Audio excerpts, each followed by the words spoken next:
Sometimes we all need a hero, so true and holy. Times we all need a hero. Right now we all need a leader.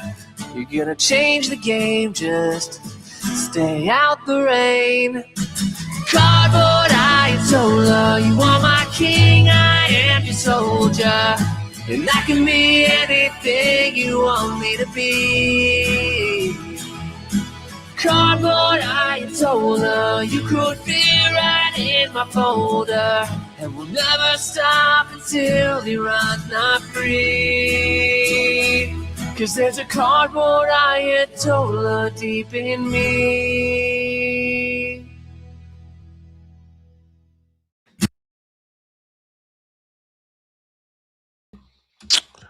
Good.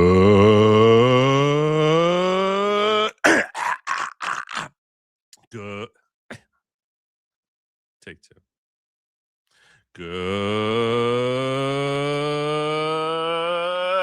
evening, everybody. Welcome to my program. I am your host, Joe Newman, a.k.a. Good Lord. I hope you all have a phenomenal day since I last saw you. Yesterday when I saw you, I was a little under the weather. I was like, but now I'm like actually amped. I'm amped. At 8:30 this evening, local time, Eastern time, 8:30 this evening, I was like, what am I covering today? I got nothing.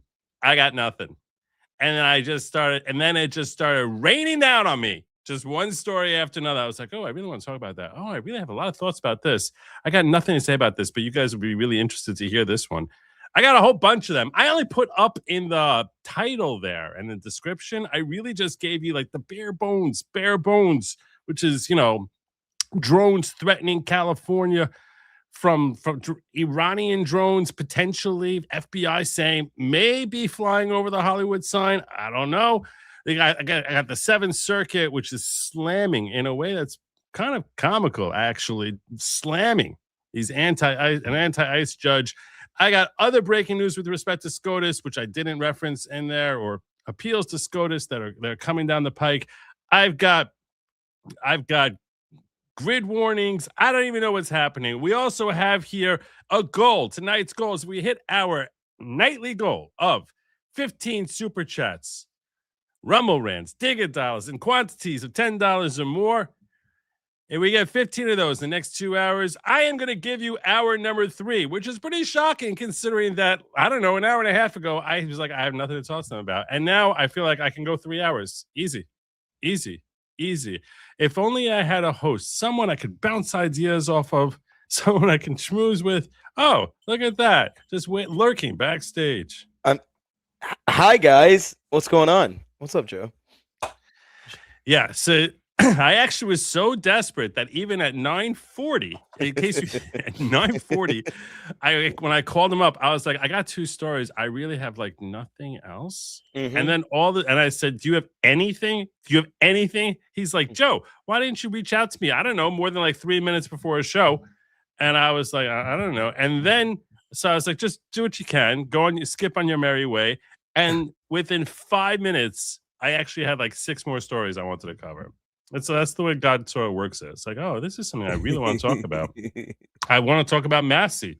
Yeah. I have lots and lots of thoughts I want to share with you about Massie. Mm-hmm.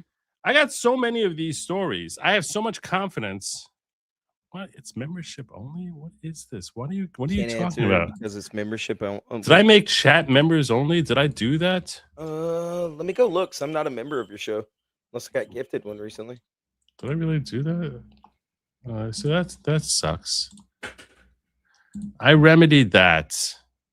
Yeah, it was members only. Wow, that was really terrible. See, because I was working quick and I just clicked the wrong button. I would click the wrong.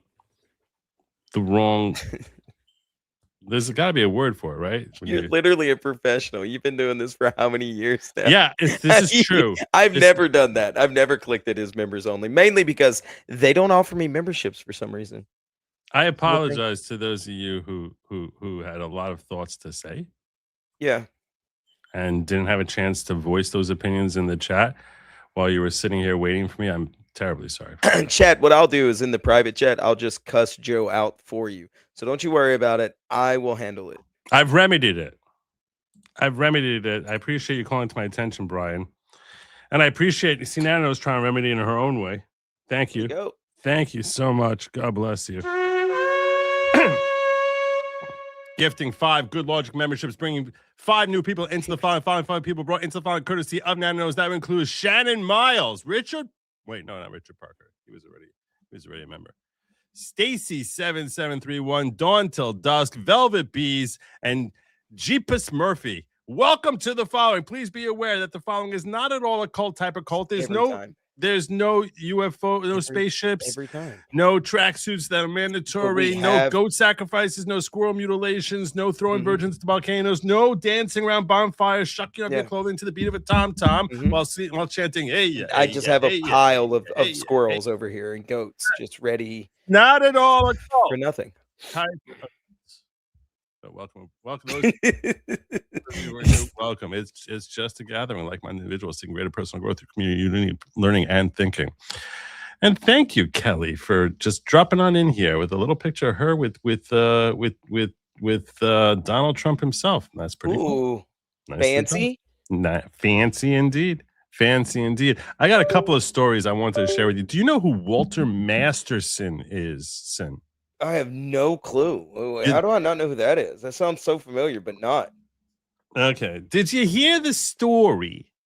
Did you hear the story that happened in New York City this weekend about the bomb thrower? I mean, I like the little dash here and there, like doom scrolling Twitter, but nothing. I try to avoid New York in every shape, form, or fashion. You didn't hear anything. You haven't heard anything about there being like an attempted bombing in New York City. I saw a story and went, "Oh, it's New York," and just scrolled. I just thought it was a regular like Tuesday. You know, that's pretty sad for you. It's sad for me. I live in a blissful southern state. It's so good I don't have to worry about New York having fire bombs. It's pretty sad for you. Yeah, it is. Okay. It is pretty sad for you. All right. That's very, very sad for you, but it's okay. That's okay. I mean, I wouldn't expect you to know who Walter Masterson is, just from even if you knew of that story, because the name is less famous than the face. Okay. I'm better with faces than I am names. I forget your name unless I write it on my hand every night. Right. And I'm just the opposite. Yeah. Because I almost say your name 4 times a show. Just don't do that. There are people that do not like me. 4 times a show. I almost like say your full name like the way your mother would when you were in trouble. Yeah, let's not do that. I'm just like every time I'm like, Barnaby Johnson, you better shut your mouth. Barnaby Johnson, you son of a bitch. You son of a yes. All right, now the cat's out of the bag. Now the cat's out of the bag. All right. Well, you may not know who Walter Masterson is, but this was that's me in the video. This is Walter Masterson. He's the guy, the bomber, the guy who threw the bomb. Was some terrorists, would-be terrorist who was arrested, and he basically ran up to this white liberal guy who was screaming into his mic and jumped on his back, like using him like a leapfrog type of thing, and threw the bomb, and then just turned around and whatever. Yeah. It was actually, when I was covering this a couple of days ago, I thought it was kind of hilarious, because what happened was, I didn't mean to do that to you because that's rude. What I thought was hilarious is this guy here is Walter Masterson, and he's screaming about how we need to have open borders. Oh, yeah. And he's about to be used as a human launching pad for a literal terrorist throwing a bomb. So it's like he, in every way possible, figuratively and literally, helping serve terrorist causes. This is Walter Masterson here. You don't get to come from outside and then tell everyone else. That's me in the video getting a bomb thrown over my head. Let me just give you some. Yeah, he's still a crazy liberal. He's about to basically explain to you. I don't even care about listening to him now. How it's super cool that it happened. No, like he's like, I still hate racists and would support him and think he's welcome here. Like this is how lunatic this two-fist is. Wow. Yeah, that's how By the way, lunatic this delay this over in the ghetto. I got you. I'm writing down your tracksuit size right now. Yeah. Don't Cool. worry about it. Cool.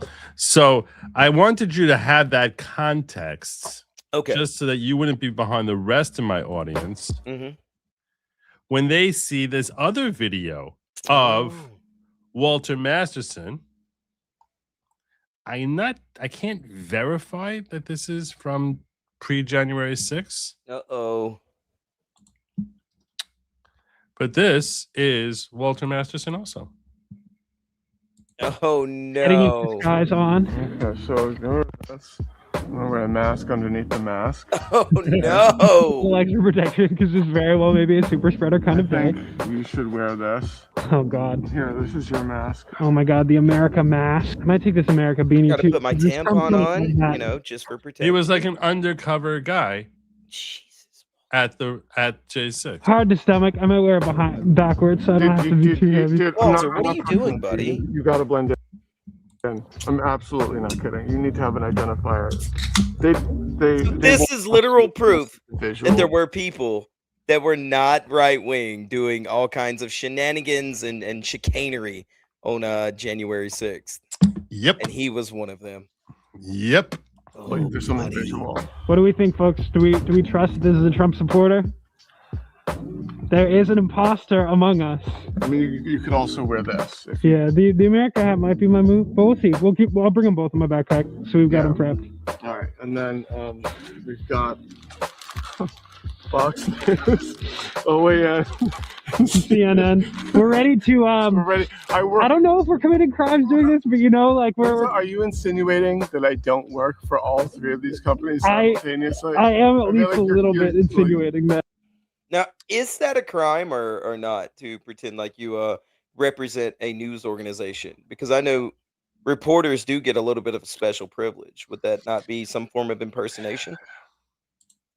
It's tough for me to think offhand of what crime that would be. Where's Nick? I'm calling Nick Ricardo. Hold on. Let me Get him on the phone. Get him on the phone. No, there's there are special laws which are like misdemeanors about impersonating police officers, Mhm. and they have far more protection. And even I can wear this NYPD hat all I want. Yeah, but as long as you don't represent yourself as a member of the NYPD, Right, you are fine to do that. right. I will tell you that when I've been stuck in a traffic jam, Oh no, Joe! Don't do it. Don't do it, Joe. You waved the hat. Hey!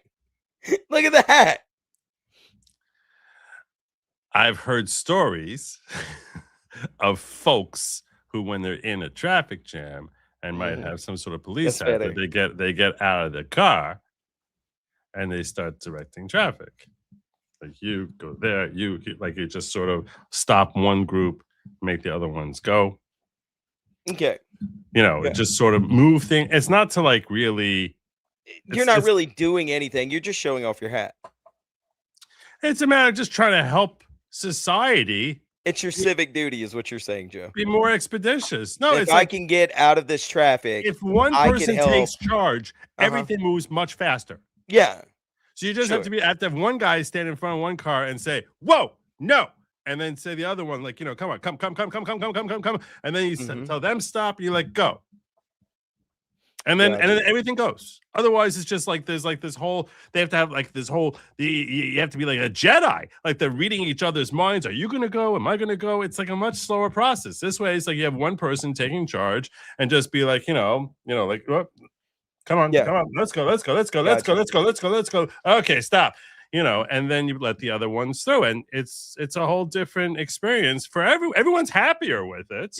Yeah, I get it, Joe. I was looking it up on findlaw.com, and it said that it could be considered fraud and misrepresentation using the fake identity of a news organization to gain access to or obtain confidential information or be on property illegally. Oh, okay, but that's you're being on property illegally and getting information. That's not the same thing as asking someone questions. Yeah, true. Which But it is can also lead to a civil lawsuit based off of fraud and defamation. Yeah. Okay. Yeah. Okay. So Go figure. Go. Yeah. If you have to prove damages, what are the damages? What are your damages? I mean, I don't know. Depends on I guess what if you go out there, you know, and you act like you're a CNN reporter and you just start, literally, climbing up on cars and urinating, I guess that would be, and you're I mean, what waving a if you- CNN badge. What if you incited something? That would be incitement at that point, and then fraud and misrepresentation. Right. Okay. Okay. True. Okay. Right. I marked down every one of these little wins I get, by the way. I'm only up to 1.5, so. Yeah, you're right. If someone's going to take all those steps, there would be like damages to them, I guess. Yeah, I mean, I would like to know what they were actually doing there. I would like to see the full video and see what their actual point was to pretend like they were working for these news organizations. Yeah. So, also, since you put your hand in front of your camera, you look deathly pale. I do, right? Yeah. Hey, my camera doesn't do well. Let's try it again. Are your colors back? That is so weird. That was look at that. The magical Jew hand It's healed changing you. again. That's crazy. That's great. That's really wild. All right. I should try that next time. Because sometimes I notice my camera will just make me look like a A completely jaundice different. patient. Yeah. like a vampire or something. And I'm just like, I Yeah, don't know like what the you're hell anemic, happened like there. you're low on iron. Yeah. Yeah, and I'm like, no, really, my iron levels are good. My iron levels are good. No, really. I gotta tell you, Mhm. I don't think we have 3 hours of content here, so I'm kind of hoping that we don't hit our goal tonight because I'm burning through it really fast. You're just gonna Like, slow walk it up to the mound. We're gonna spend like an hour, like based on what flavor vapes I like or something, and we'll be like, I don't know what that was. I mean, I'm a fan of Geek Bars. I got one of those in front of me right now. They're pretty good. That sounds good. What? Yeah. Yeah. Peach ice. Please make sure that we don't hit our goal tonight. Please don't do it. Don't call my bluff. Don't call my bluff. Somebody's going to because you said that. Also, Don't call my somebody said bluff. your goal was set wrong too. I think somebody said it was set to 10. It is set to 10 super chats. Mother effer. I said 15. Barnaby Jones, you son of a bitch, you did it again. It's all- Barnaby Johnson, not Jones. I didn't want to dox myself, you asshole.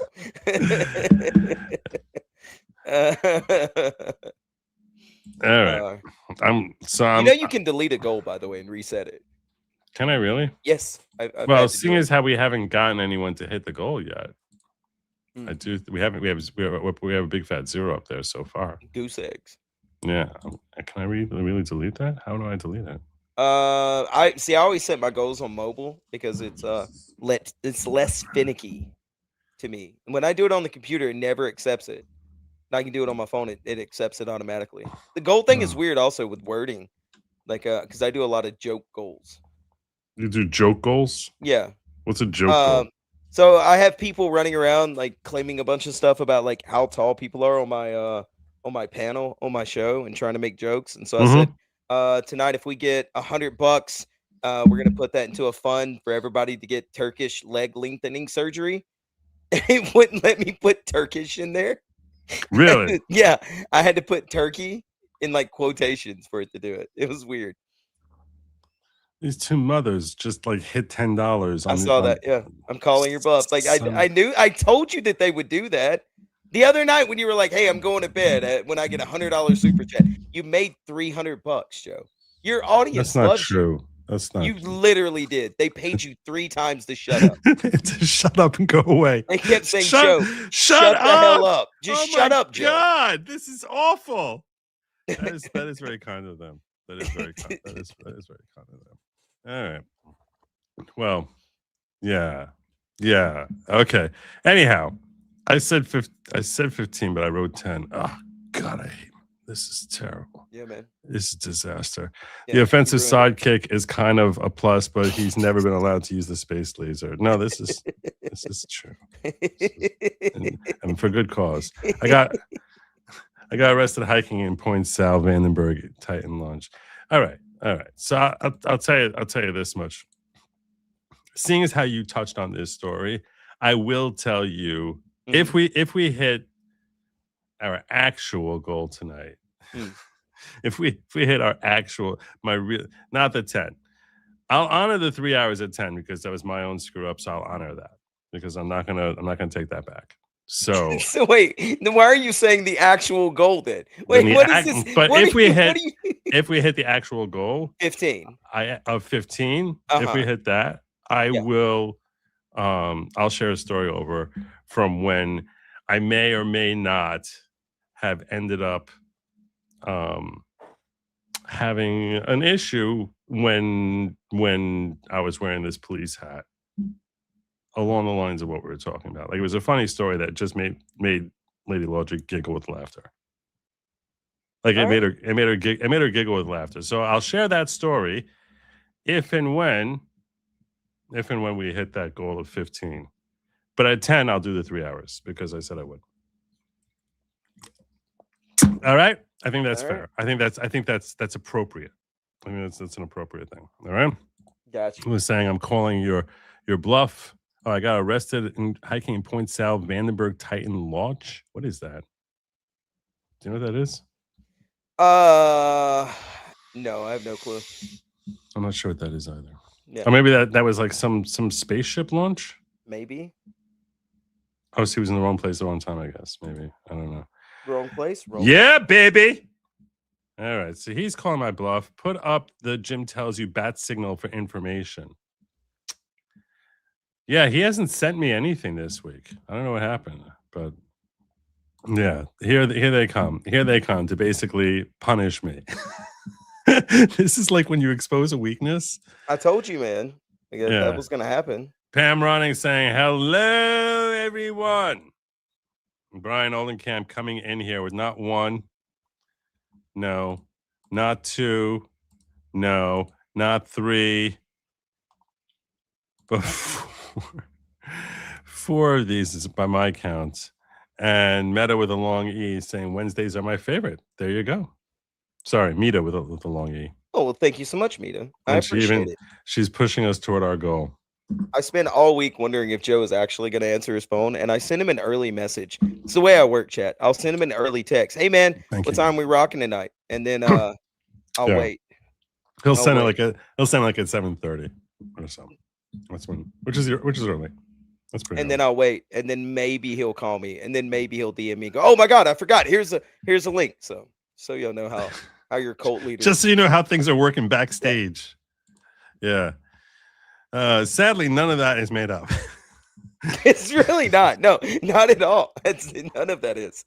I mean, all day long, I'll be in my Discord, like working on books or setting up other shows or doing actual real estate stuff, and I'll be like, Joe's like that flaky girlfriend, like that girl that you just never know when she's gonna call you, and then she calls you at the last minute. And just like that, Brian and Mita got us up over our goal.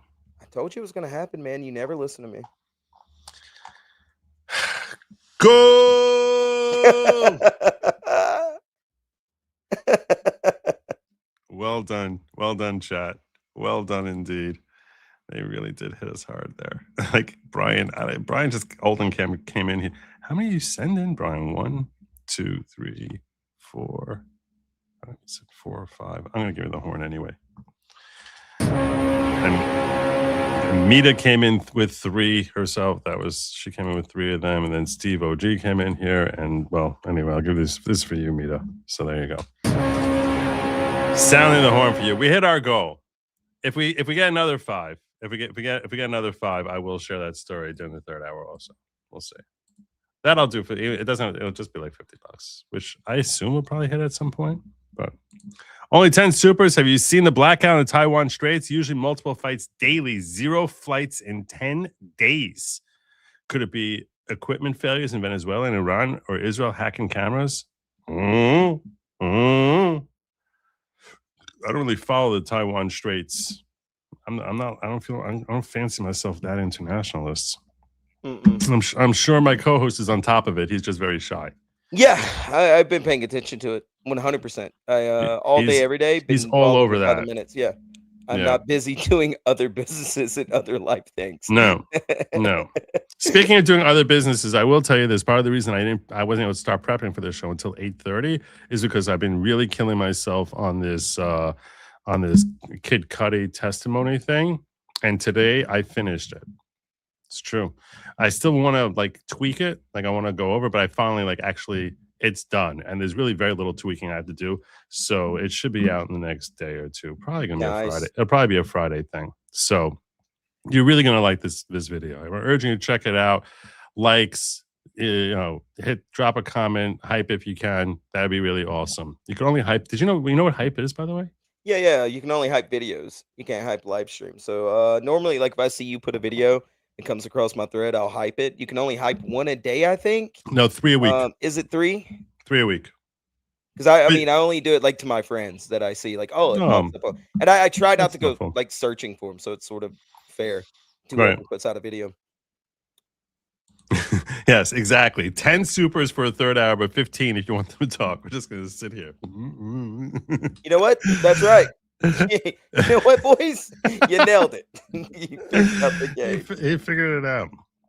All right. Well, Trump dropped a truth bomb on Iranian sleeper cells. Did you know we have Iranian sleeper cells here? I assumed. I mean, I didn't know it for a fact, but you know. Well, Trump's confirmed it. Awesome. Yeah, we got sleeper cells here. Good job, Trump. They try to hit us back. Have you been briefed about how many Iran sleeper cells there could be inside the U.S. right now? I have. It's a scary question. Oh, we have like fewer than 4,000 sleeper cells. You know, like how many is it? Right? It really could be a lot. And a lot of people came in through Biden with this stupid open border. But we know where most of them are. We've got our eye on all of them, I think. If it doesn't, they came in through the open border policies of Sleepy Joe Biden, one of the worst president in the history of our country. And we've got our eyes on all of them. But the war itself is being prosecuted at a level that nobody's seen. Sleepy Joe Biden. It's pretty Sleepy Joe. Years that way. Yeah, Sleepy Joe. So we got a lot of them, but there's still some out there, that's what he's going to say. That's the most political answer you could possibly give, right? I mean, seriously, he really that was a big. I'm circling around and not really giving you an answer, other than saying, "Oh yeah, we got a lot of them." But like if you want to criticize, you can fairly say we don't know what these numbers are. We don't know if he means that they've gotten like 1,000 out of like 1,200, 1,000 out of 1,000 and 1,100, 1,000 out of, or 10,000. Like we have no idea. You know what I'm saying? Like we don't have any information. It's kind of a little scary, and I think that's a good setup to start talking about the purported threats that we may be dealing with in those of you who are living in California. So ABC News reported today, breaking, the FBI has warned police departments in California that Iran wants to retaliate for American attacks by launching offensive drones against the West Coast, according to an alert reviewed by ABC News. That sounds kind of scary, right? Yo, for sure. Are you anywhere near the West Coast? No, hell no. I would never live on the West Coast. Oh, I'll take that back. I would move to Oregon for reasons. So he's telling me locals tonight you got coin. I'm on it, boy. I'm on it, my brother. I'm totally on it. I'll tell you right now. I want to ask you. Be true with me, okay? Be really sincere with me, okay? When you sort of like look at the whole California situation, right? Like, I mean, just how crazy leftist they are. Yeah. There's a part of you sort of feel like, that's justice. Ooh. Like if something bad happens to them, like, there's a part of you can't, it's hard. No one would say it out loud. right? I mean, unless someone is like, So looking you're unless they're sitting here looking for going, clicks, or psychotic, right? Those are the Yeah. two reasons you do it. You're psychotic or you're looking for clicks. mhm. Nobody's gonna say, yeah, punch the hell out of those stupid leftists in California, right? You wouldn't say it. No, but you're saying like if I look at it, I would go, well, that's karma. Y'all been doing this for a while. Yeah. No, I don't think so. I don't want to play by their rules. I don't want to. Yeah, but again, you're talking about what you would say. I'm asking you about what you would feel. Feel? No, that's how I feel. That's how you'd feel. Yeah. Just 100% sympathy and concern and terrible. Like, Yeah. yeah. I know a lot of people would be like, well, no, like, an eye for an eye. They get what they get. But to me, the way I see our world and our country, I don't. What if I raise it a notch for you? Right. And I point out to you that DHS isn't funded right now, in large part because of leftist Democrats in California who don't want to help fund our Coast Guard. So now it's much tougher for us to sweep out anyone who might, God forbid, be wishing ill harm to our West Coast by coming in by boat. No. And that's how they succeed in actually, God forbid, attacking. So you're saying California. these people have come through because they've decided not to fund DHS, and now we're having problems? Then definitely no, because that's going to bleed through. I'm not saying they're landing like with troops. I'm saying the talk is about them flying drones in to like sort of just basically, bomb Hollywood. Yeah, I don't like from the ocean. Yeah, I don't like that. They're still American. I think a lot of people feel like question how they would feel in the moment. Mm-hmm. And what I actually think is this. I think a lot of us, when we sit there and we try to envision it right here and now, there's a part of you which is very frequently like, you know what, that's karma, that's justice. Yeah, I get that. There's a part, but I actually think, in the moment, if it actually, God forbid, ever happened, Mm-hmm. that's when your genuine sympathy kicks in. I can see that. Yeah, I mean, I can say it. So I was going to take it more like anecdotally and go like, my enemies, when something bad happens to them, I laugh, but I don't wish ill will upon them. You know what I mean? Right. Right. Um, I'm sort of actually portraying it the opposite. That if we you saw the are. bad Yeah. happening to them, Mhm. we would actually feel genuine sympathy and say, Yeah, like, what the hell? This is effed up, and like be furious at Iran and stuff of that nature. Of course. But But- then you'd be like, you guys, it's your fault that this happened, and it's happening on. I'll put it this way. I don't want it to happen anywhere in America, but if it did happen anywhere,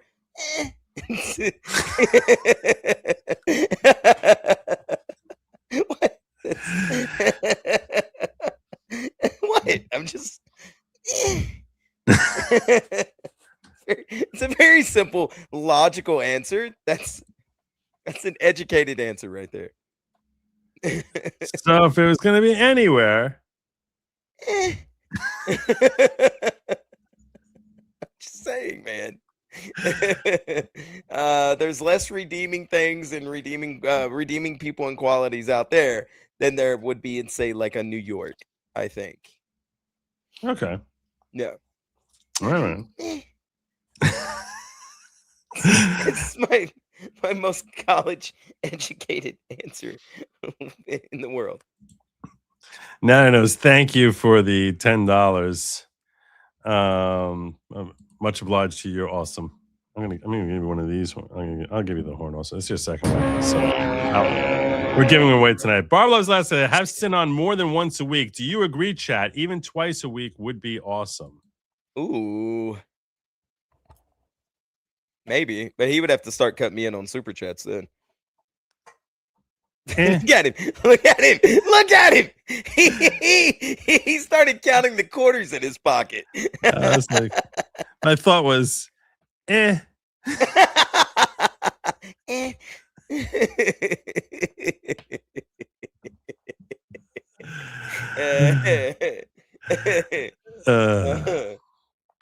Eclectic Deb saying, Joe, with all the voter fraud, there's no way California is majority Democrat. By the way, the largest ports are in Southern Cal, so the country would be after the West Coast is damaged. That's a fair point. Wait, pull that one up again.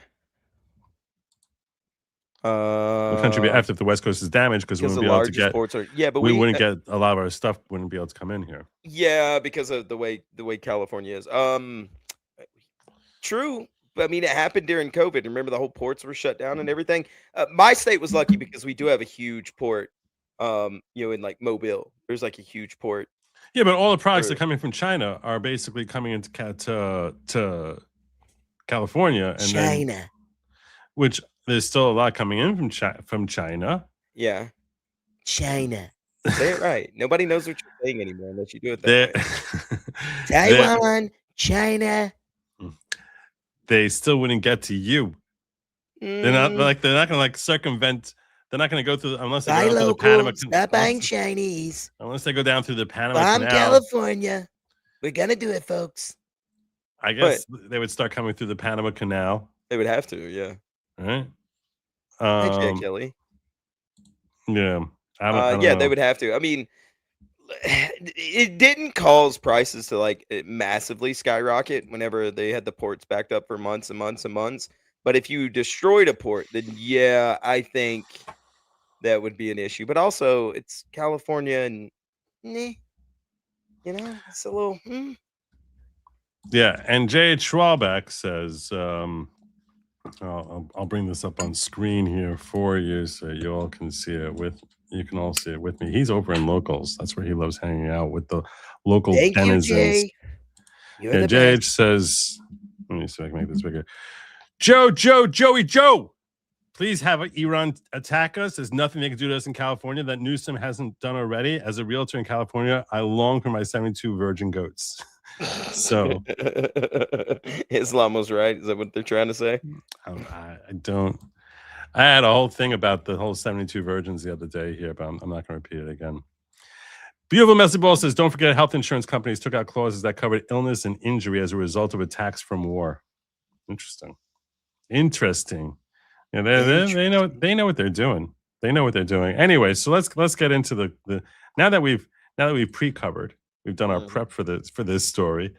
Let's see what they're actually saying. The FBI warns Iran attack aspired to attack California drones in retaliation for the war. Alert. The FBI warned police departments in California in recent days that Iran could retaliate for American attacks by launching drones at the West Coast, according to an alert reviewed by ABC News. Quote, we recently acquired information that as of early February 2026, so that's before we attacked, Iran allegedly aspired to conduct a surprise attack using unmanned aerial vehicles from an unidentified vessel off the coast of the U.S., specifically against unspecified targets in California, in the event that the U.S. conducted strikes against Iran, according to alert distributed at the end of February. We have no additional information on the timing, method, target, or perpetrators of this alleged attack. So that sounds like they certainly want to do something. Do you think that they have a capacity to do something? Their drone technology, yeah, I think so. I really do. But I mean, it wouldn't be anything. I don't think it would be anything too devastating, though. It'd be devastating in the eyes of like, we had an attack on American soil. But at the point of like complete destruction, some sort of 9/11 thing, I don't think so. No, I understand that, but like seeing something like this in Los Angeles. You saw something like that in Los Angeles? Yeah, well, as I see that, I go, "Ooh, I forgot to order milk on my Walmart order." I go, that's bad. I don't want that to happen. But did I get whole or 2%? Let me check my order. That's about as much care as I have. What's wrong? You don't want? What do you want me to not give my honest opinions, Joe? That's not very Jewish of me. I'm just saying. A moment ago you were like, "No, I really don't want. I really don't want. I really don't want." It doesn't seem like you're like deep in prayer. I really don't want it. No. You're not like going out and saying, "God, please protect the city of Los Angeles from being bombed by Iran." Okay, so I had this same conversation, sort of, not as drastic, right? There was a guy in my community that had been doxxed, and I thought it was it was humorous because of the things that he had said. The guy was like, well, I've already had this happen and you can't do it again and blah, blah, blah. And then he cried and moaned and complained about it. And I said, well, you shouldn't do that. I was fully against it and I disavowed it and stood up against it. But also I went, meh. So that's put that on a grander scale. That's my feelings. Okay. All right. That's the best way I can explain it. So you're like, hey, you're basically saying, like, in principle, you're against it, but you're not losing sleep over it. No, why would I? Okay. Yeah.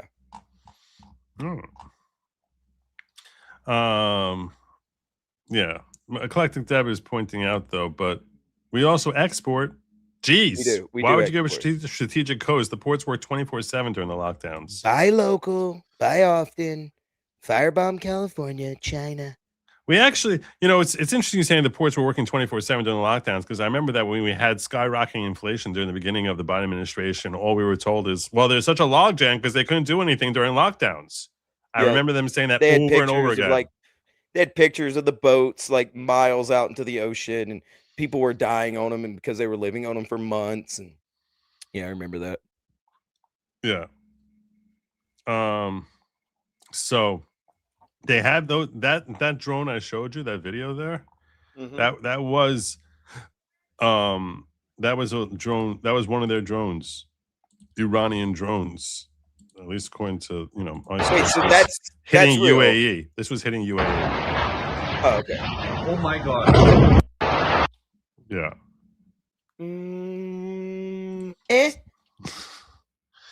Especially with the UAE, like, man, just don't need, you guys are cool, I guess. Y'all have never done anything bad to us, but hope nobody got hurt too bad. That's about all I can say. All right.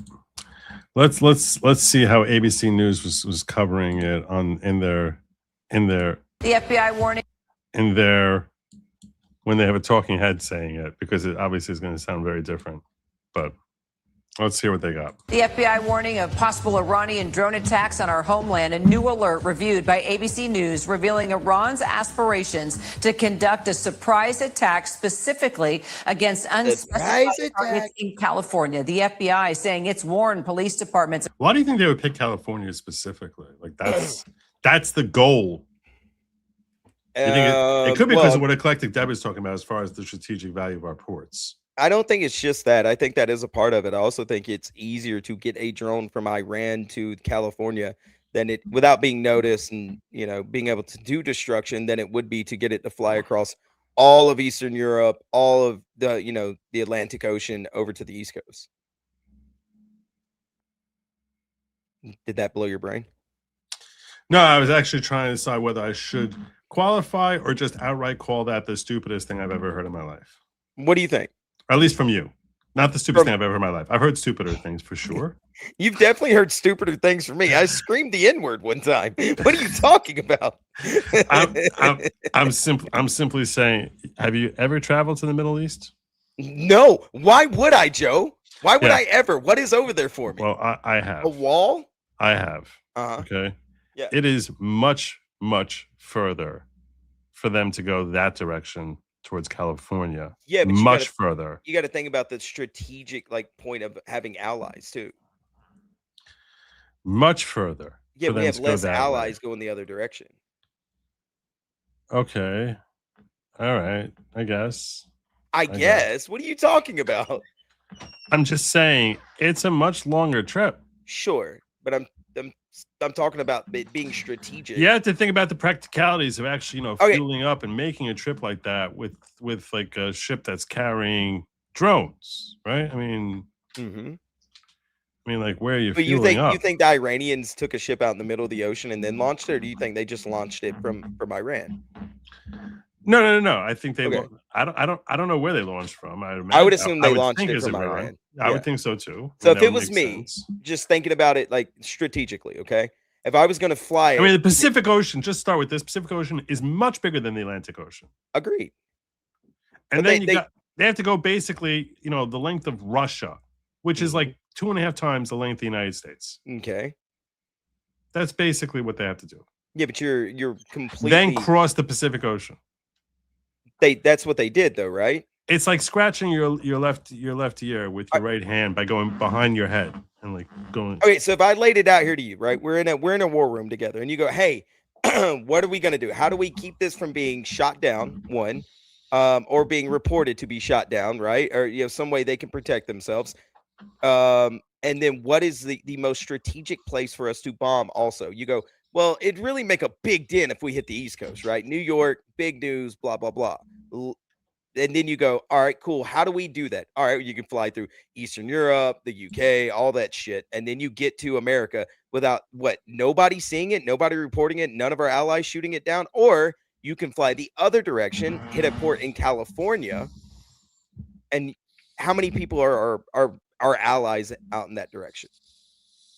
It's twofold. Yeah. I guess I hear what you're saying. You're probably. I mean, look, it makes sense because that's what they're doing. So I'm more of a military guy than you are. So. I don't know. I'm starting to question that all over again. I'm super military. I assume that simply because you're not Jewish, that you're going to be more military inclined than I am. I start with that. Like you're going to know more guns. Okay. There he goes. There he goes. Right. Yeah, I assume you're going to know more there. I'm simply saying, yeah. If it was when you start telling me distances are a lot closer, it's a lot closer from Iran to California than it is from Iran to New York. I think I asked that question, didn't I? I don't know if I stated that as a fact. It's much closer to New York. Yeah, it's much closer. Right. I'm not talking about the distance itself. Okay. I'm talking about. I'll give you just an understanding. Like right now, Iran is 7 hours ahead of us in New York.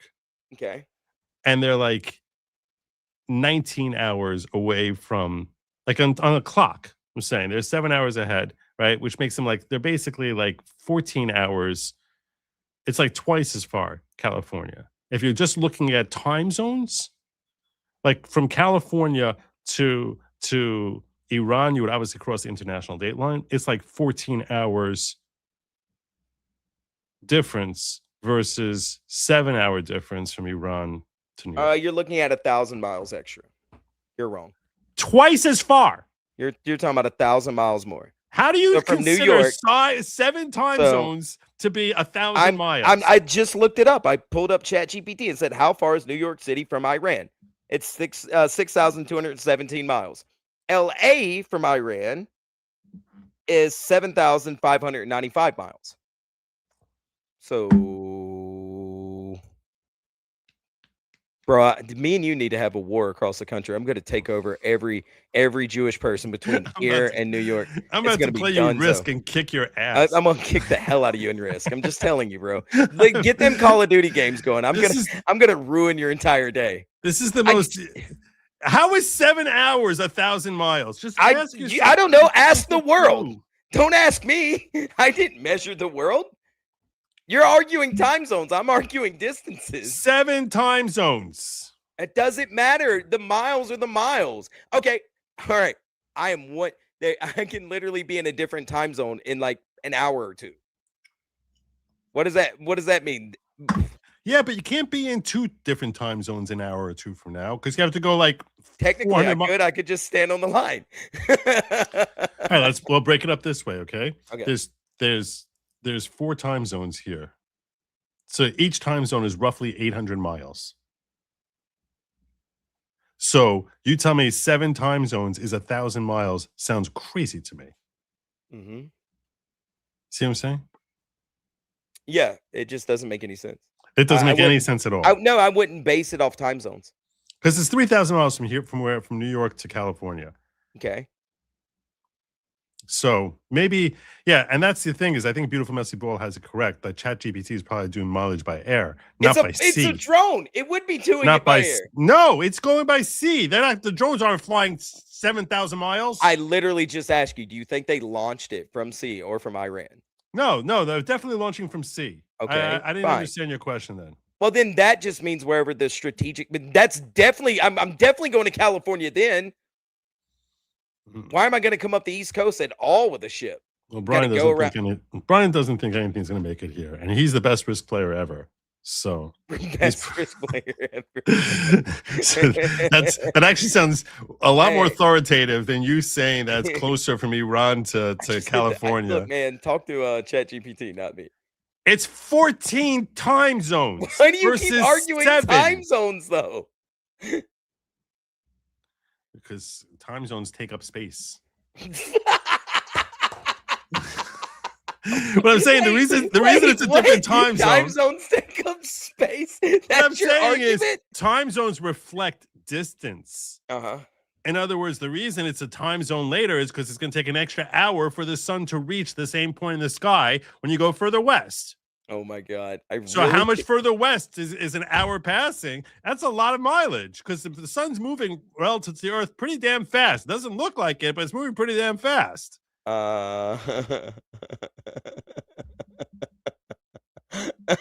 Still, I don't know why you're arguing time zones, though. I think this is the You can just argue mileage. Because you're going, okay, ask Right, now, look, let me ChatGPT put it this by way. sea. Ask him by Okay. sea. Distance from Iran to New York versus distance from Iran to California. All right. Give me a second. All right. And it would be nautical miles at that point. So just so you know. Ask them how many knots per hour. How many knots per hour to get there? So, all right, if we're launching from a boat, I definitely would go to the West Coast. It's a lot more open sea for me to hide in. You know you need fuel for your boats, right? You understand the concept of fuel, right? You need fuel. Yeah, you carry fuel on the boat. You do. All right, so Iran, let's see here, to LA is 7,500 miles by sea, and New York is going to be, let's see, 10,000 miles. This is so fictitious. This is the worst intel. Sea voyage from New York to Iran is a long journey covering 9,000 nautical miles, likely can exceed 10,000. So depending on how you take it. I'm saying because you don't have the whole Mediterranean, you have to go around. Yeah. That Also, would make- you got to think about this. If I'm taking an That's the Iranian best ship- explanation I've heard so far. Well, so Joe, you can go ahead and say it now. Hey, Sin, you know what? You may be Sin. You may be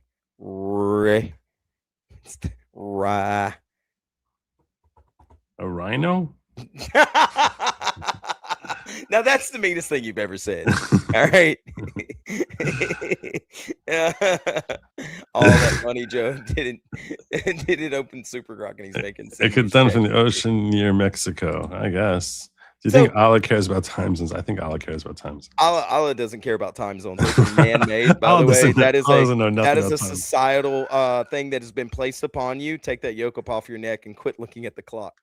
ChatGPT doesn't know how to count 200. How many hours are in strawberry? So can we not always depend on AI? Yeah, it's terrible. All right, let me lay it out like this. If you're gonna take a boat to launch something, would you go through the Pacific Ocean from Iran, or would you go around the coast and all the way up the coast and then launch it by the UK, France, all these people that are allies that have radars and all this other tracking and satellites paying attention to all of their trade routes through there? Another reason this makes no sense to me, by the way, is because according to ChatGPT, the Earth is only 20,000 miles around, which doesn't make Oh my any God, sense. you're just but I'm asking you strategically, right? No. Here, no, but just stop for a second and ask yourself this: how big is the Earth all the way around?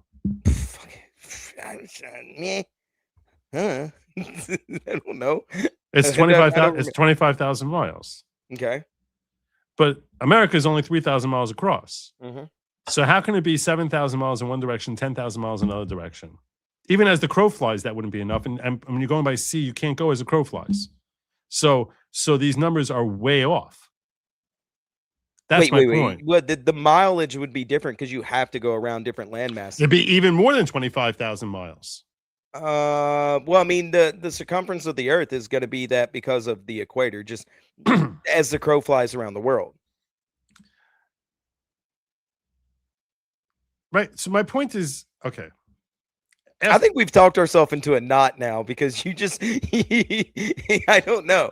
I really don't know why we're arguing this point anymore. So I really don't. You really just don't want me to be right.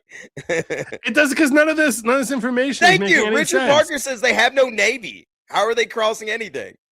So it would have to launch from Iran, which would make me even more correct. No, that's what this report from ABC News was saying, is that they would be off the coast. So then, I mean, we need to have no Navy. We're trusting, Wait, hold on a second. Now we're trusting ABC. Stop for a second. Stop for a second. You can't say they have no Navy when That's Trump what was Richard said. I yesterday don't know. talking. Trump was yesterday talking about how he sunk 16 Iranian ships. Yeah, I don't know if they have a Navy or not. So they have to have something. Yeah, that's Richard's point. They have to have something. Joe, Iran and California in the same latitude line. New York is much further north. Going north does not change time zones. Okay. This isn't answering the 25. Okay, I'm going to ask Rock. How wide is the Earth around? Now, it could. No, it doesn't make any sense. Fake news. We've got Joe here. ABC's fake news.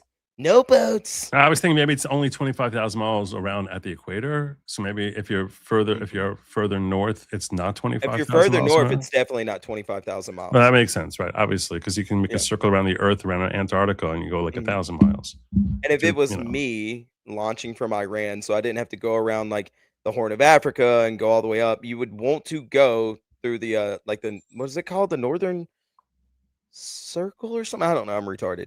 But I would go up and then go around from the north. I mean, KPT is correct that Iran and California. I don't know if they're correct. I'm not sure if KPT is male or female, and I don't want to misgender because the last time that happened, there was a wole incident. Incident. There was an incident. Wow. Joe, Iran and California, the same. I think it's a woman. Joe, Iran and I'm guessing from the bird. And California on the same latitude line. New York is much further north. Going north does not change time zones. That's true. I'm simply knowing, like, I've flown to Israel, which is a stone's throw relative, in flight from Iran. Yeah, but we all know, like, the Israel's not where we think it is on the map. The Jews have hidden it somewhere, and it's a secret portal to get to it. Also, if I do a second show with you during the week, I don't want any money. I just want to be able to fire the Jewish space lasers one time. Just give me the space lasers. Just one little hit of the button, please. Take the money instead. Trust me. Yeah, you can. It's much more fun. It's easier. It's much easier for me to give you money than for me to get you authorization on the Jewish space laser. Are you kidding me?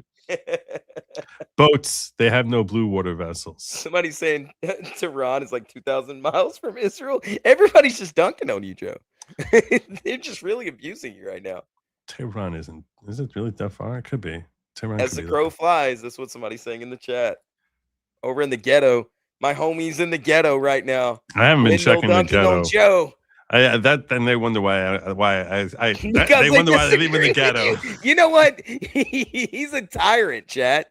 This free-loving American man believes in democracy, treats you with communism rules. Tyranny. It's tyranny. Man. Is it really 2,000 miles? I would have guessed it was like 1,000. 2,000 sounds like it's various. 2,000 sounds. I seem to have an incontinence problem when sin is on. What does that even mean? What do you wait? The waves in the Atlantic are higher, takes longer. LOL. Or going east reverses time. Going east does reverse time. No, you're going with the sun. Well, I don't know. Well, you asked Rock already. Like, he used crude ships from Iraq, UAE, Saudi. Yeah, I'm going to ask Rock just so we can put this thing to bed, because I feel as if we've spent this long on it. We need to have nothing. Answers. You're the one that just won't accept that I'm right for strategic value. Hey, Grok. alone. Are you there, Grok? Sup, chump? Yeah, I'm here. What's up?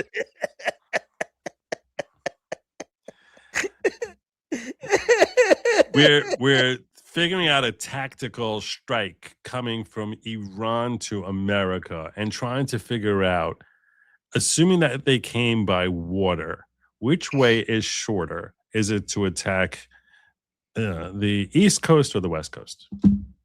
You got to give it specific. Think this through real quick, because they're not going to just attack the East Coast. They're going to attack New York. The East Coast could be Georgia.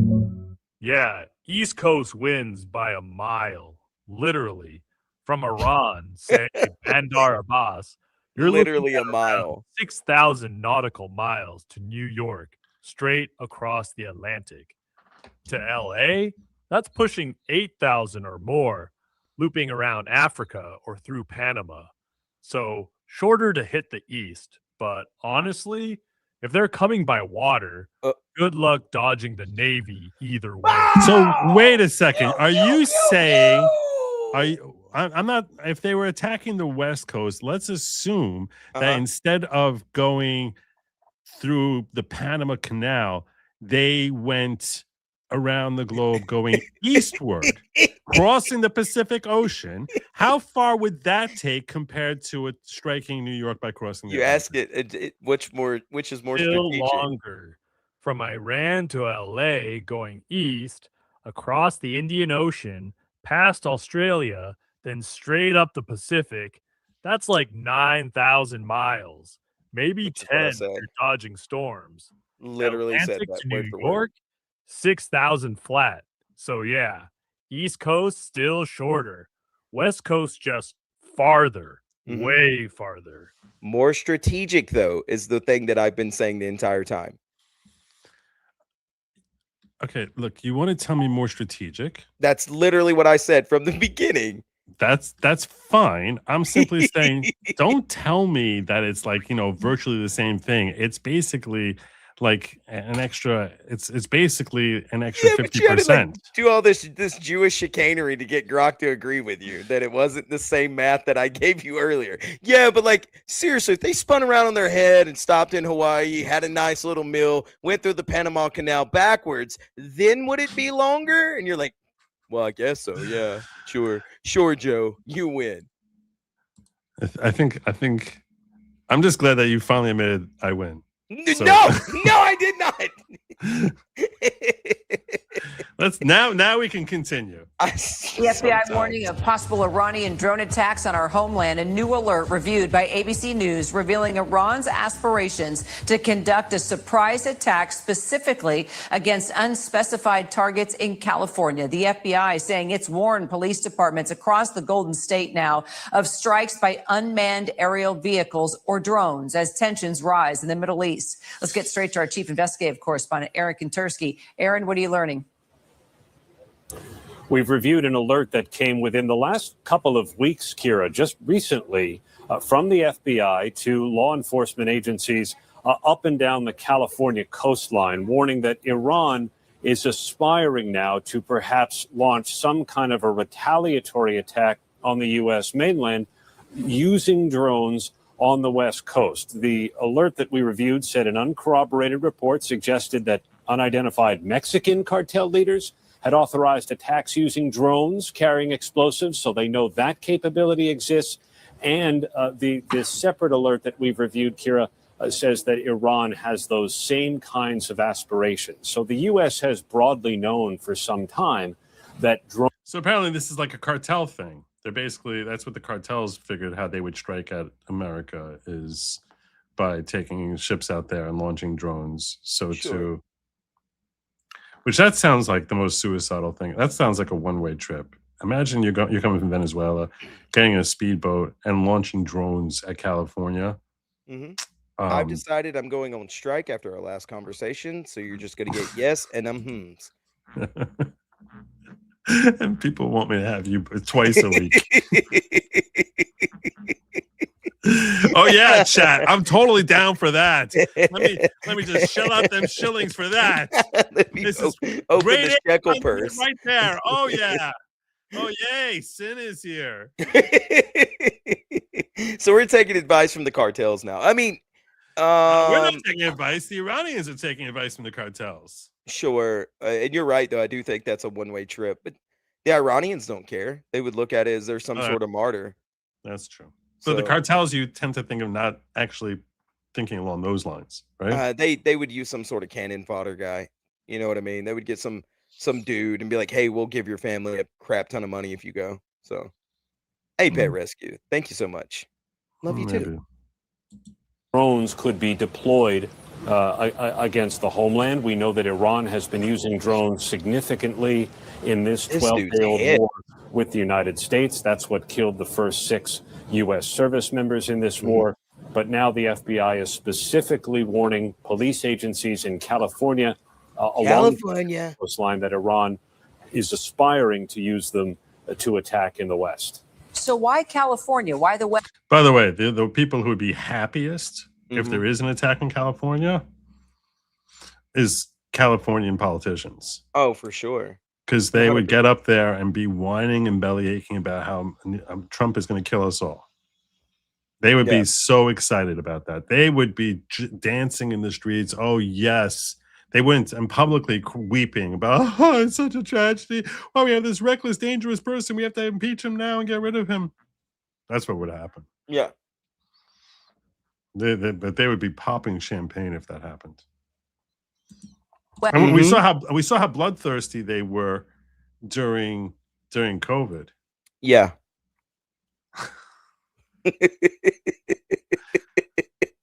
What?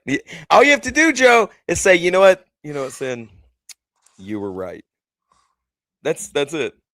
ABC and Collab report from anonymous source, please. Well, this is, okay, fair enough. It's not like you're right. Though. The Californian politicians would love every second of it. They don't. Yeah. They want to do anything they can to get more control over their citizens. And we saw it during COVID how they were so excited about more American deaths. Right? Yeah. They were like basically having a parade every time they can just jack that number higher. What if Trump just used the drone and bombed California? It was like, it was the Iranians, I swear. I don't know why it hit Gavin's house directly. And only his. It was very strategic. Can't believe it. I like Gavin. He seems like a good guy, even if he can't read. Nice.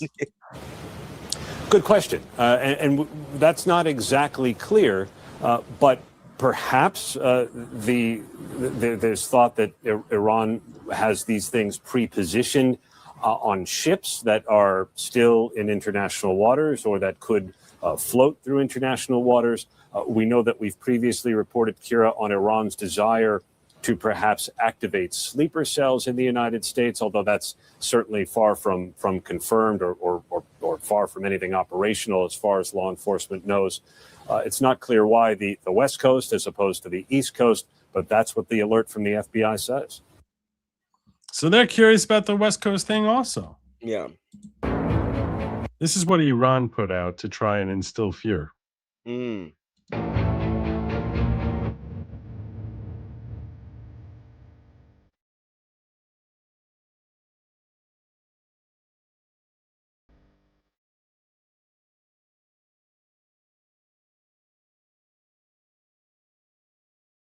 Honestly, it's a lot fewer drones. If this is the whole arsenal, it's a lot fewer drones than I anticipated.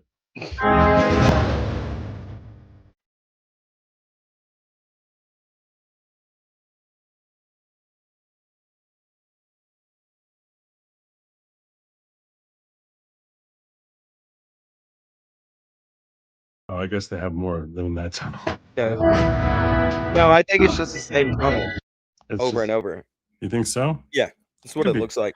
Could be AI. That's what I would do. I mean, not even the AI perspective, though. But if I was a dictator, right? Let's say I was you, Joe, and I was a leader of a cult, and I had a room full of tracksuits, but I knew I didn't have enough tracksuits to instill fear. Then I would just set it up to where I could strategically fly down and fly back with a drone back and forth, several different angles, several different passes. And then I would position said tracksuits a little differently and then just do it again. And just, I would then edit together one long thing.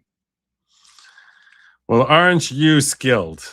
Bit of a genius, bit of a retard. This looks, if you just look at this, it looks like AI to me. It just nah, I think everything looks too clean. I don't know. Take a screenshot, run it through Grok. What? Take a screenshot, run it through Grok. Say, hey, does this look like it's AI? That's an interesting call. I do it all the time. All right. Let's mainly with girls' pictures that they send me on the internet. And it's always Grok. It's always AI every single time.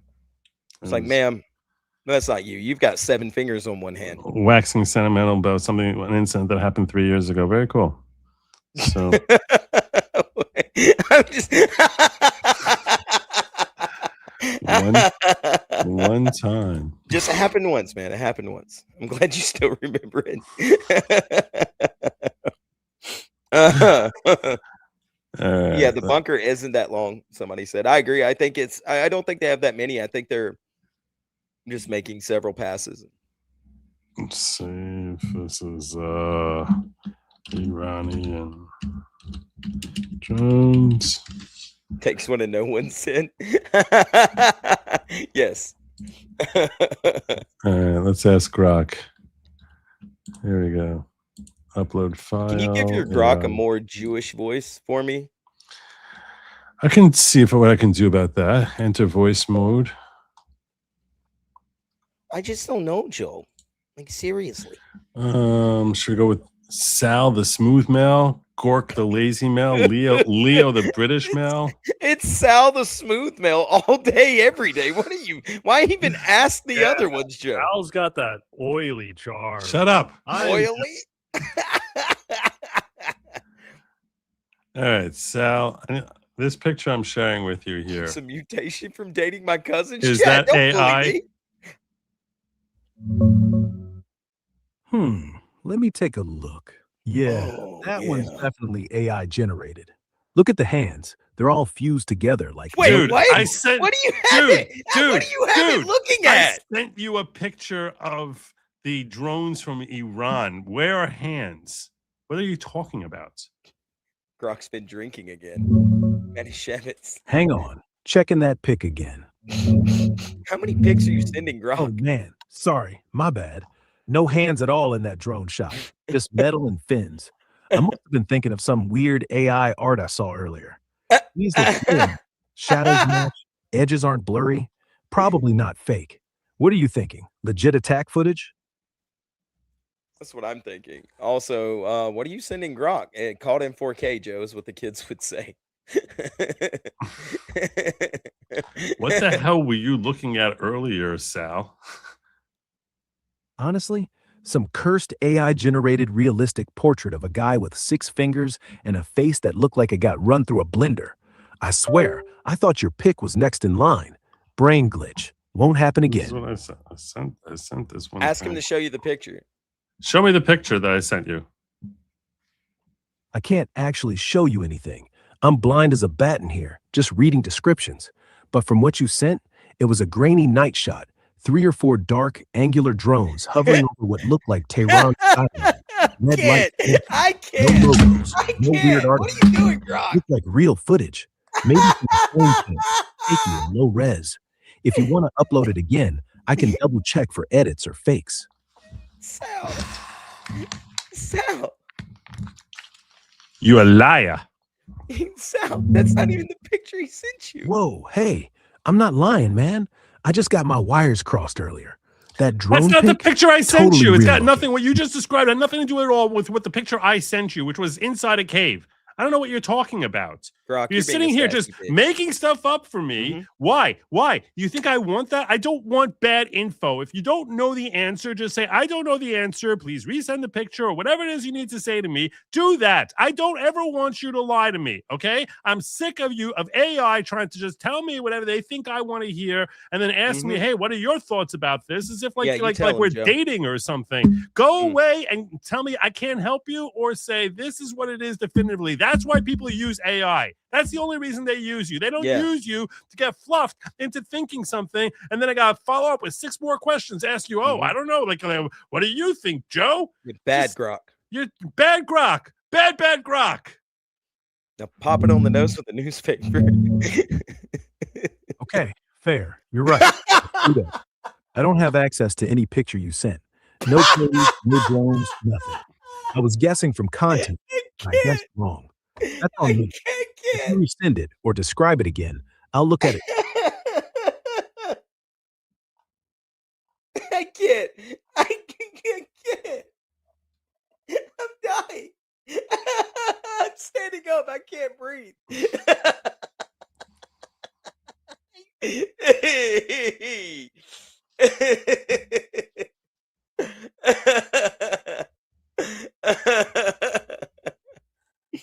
Oh man. Oh, I had to grab some water. I can't breathe. Oh, unbelievable. Unbelievable. So what he says here is, yeah, I see the image uploaded now. So a row of white elongated munitions looks like missiles or large drones. So I notice it's from a video. Yeah, okay.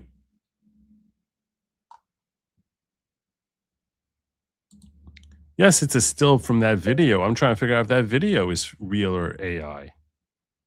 And I don't even know why I'm asking you, because you're just going to lie to me again. Checking that video now. Give me a sec. Probably checking a video of Richard Simmons or something. All right, checking the video now. No lies, promise.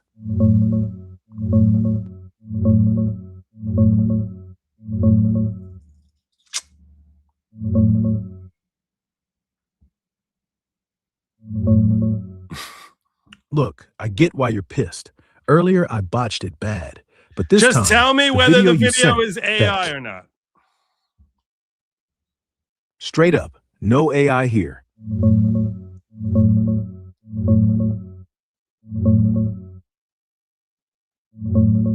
The video, not AI. It's real footage released by Iran's Fars news agency, their official Telegram channel. Okay. Around March 1st. I'm not asking whether the video is what they released. I'm asking whether they released an AI video. That's the whole point.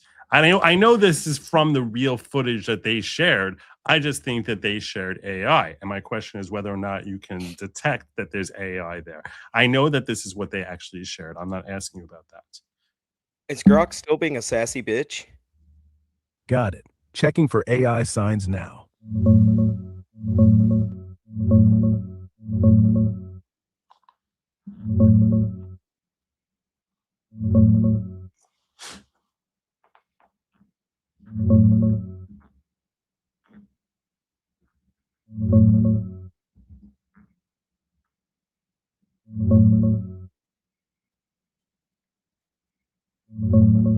No, they didn't release an AI video. This one's real, not generated. CNN called. All right. Well, there you go. That was fun. That was a good job, Joe. Do you still fear AI? AI's on mushrooms. They might be on mushrooms. I don't know. Yeah, I think I could bully AI into doing things for me at this point, completely in the real world. I think I skipped a whole bunch of chats. You probably did.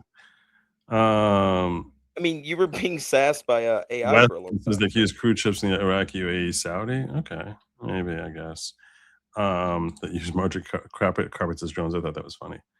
That's the 1 hour of content you paid for. There you go, legendary. Open the phone lines. That's not happening. That's not happening. Maybe. Not now. Maybe at some point. ABC and Uncollab report from anonymous source, please. A lot. You're saying only ABC's seen it? Okay, St. Joe, many illegals enter California via smaller boats. Bring down focus here from large vessels to smaller vessels carrying a drone. Ask Grok about vessels used, etc. I'm done with Grok for tonight, I think. I think I'm done with Grok. Joe, it's easy. Iran does business with Mexico and others. Easy to hide ships. Iran would launch drones from a cargo ship off the coast. Plus, there's a big Iranian population in LA to influence. Okay, that's an insightful thought. You would think that there's a big population in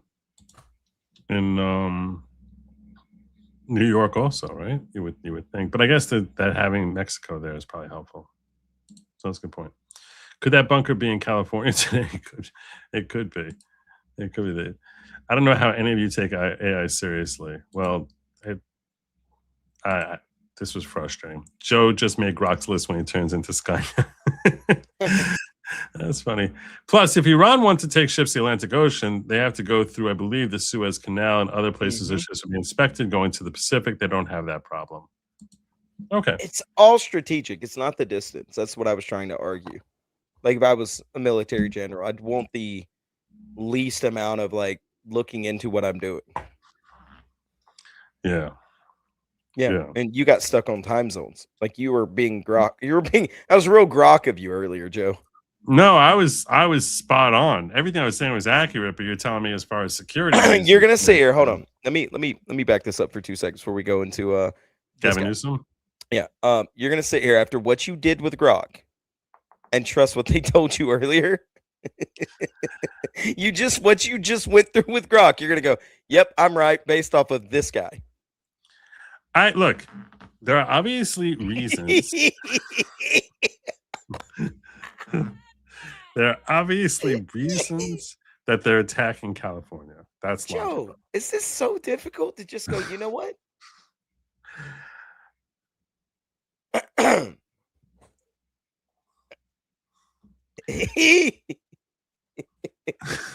It's such a burden. You want to work up to it? Okay, what do you think you were right about that I was wrong about? Everything. Yes, you were right. I was wrong. You were right. Thank you. That's all I needed. Now I've got 2.5 points on my cynic was right sheet. Yeah. Plus, we wanted to. Oh, we got this one already. Gosney's in the chat. Send a link to him. Gosney's in the chat. Hey, Gos. Good to see you, my brother. Good to see you. Do you know Steve Gosney? Yeah, I know Steve Gosney. Right. I mean, I don't personally know him, but I've watched a lot of him on Nick Rekieta and a bunch of his other stuff.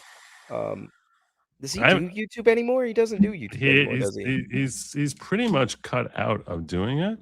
Yeah, I think he got a dream gig teaching law, right? Doing something with it. I forget the last time I looked in. Yeah, I mean, I can definitely send him a link. I always feel uncomfortable when I send links to people that I'm sort of putting pressure on them. You know what I'm saying? And I'm definitely don't want to pressure Steve because I like him. But if he'd like to pop in here, he's always welcome. So I will share with Steve. As long as Steve understands that I was right, I don't mind it, you know? Yeah. That's all. Just, for a minute or so. But he said no link, please, not ready to come back. All right, I see that. So I already had sent you a link when I saw that. So just don't come in. I'm not gonna. Yeah, don't click that. I'm not bringing you in here. Yeah, I'm not gonna bring you in. Yeah. All right. If I see you backstage, I'm gonna say no. No. Yeah, he's gonna ban you from studio forever. Yeah. And then delete your phone number. That's not gonna happen. Anyway, so this is their exciting video. Their exciting video about how they're ready to go. The music's not scary at all. To me, I don't know. This feels very fake. AI. Yeah, that right there, I could see. This whole thing. See what I mean? How they changed the cut and then turned around. Yeah. It's not that many drones, buddy.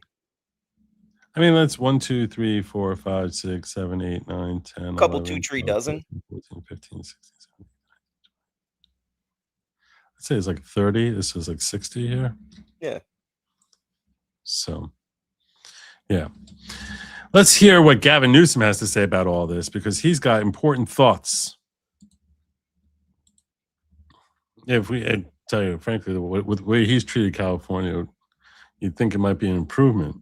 Concerns as it relates to the broader concern, as it relates to drone strikes, we've been aware of that information. We've been working collaboratively through the SOC, which we established right after the war began, the State Operations Center, working with the Office of Emergency Service, but also working locally to make sure we transmit any information that we have received, and we're aware of that, which has been reported, I think, by ABC7.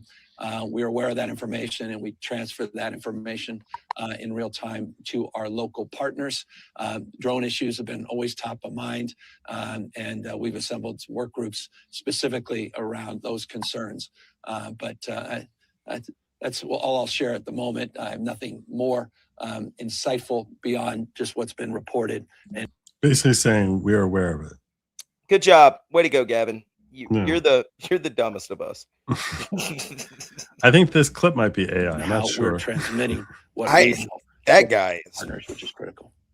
Wild. He seems like the fakest human being ever. I mean, Yeah, even the hair is like comically super villain. I feel like when you shake his hand, it's moist. Yeah. You know what I mean? There's no doubt. There's Yeah, no doubt. it's very damp feeling. Very, very damp. Yeah. Very uncomfortable. You sort of like look at your hand afterwards, like Yeah, it feels boggy. You know what I mean? Like it's balmy and moist and damp. And you go, oh, you don't even want to wipe it on your slacks. Yeah. Yeah, this one I already covered. I had ad nauseum, by the way. Yeah, I think we covered this story. So there you go. So basically, if you're on the West Coast and you hear any whirring noises, zzz, like just be alert. I guess. Yeah, I would. Yeah. I guess just be alert. Well, I mean, frankly, to those of you who are listening from the West Coast, I would say, I guess this is like basically telling you to be attuned to, your local news. But frankly, American society is not situated the way they are in Israel, where they have bomb shelters. Like if you heard, God forbid, that there was some sort of attack that was coming via drone to your area. Yeah. Like, where would you go that you think that this is safer than somewhere else to be? I'm not going to say it in public. What are you talking about? Why would I do that? His cabin in the woods. That's what he's talking about. Why would I say where I would go? But just know I would survive, and the rest of you would be turned into like weird nuclear zombies. Yeah. Going, sin, yeah. Sin, yep. Sin.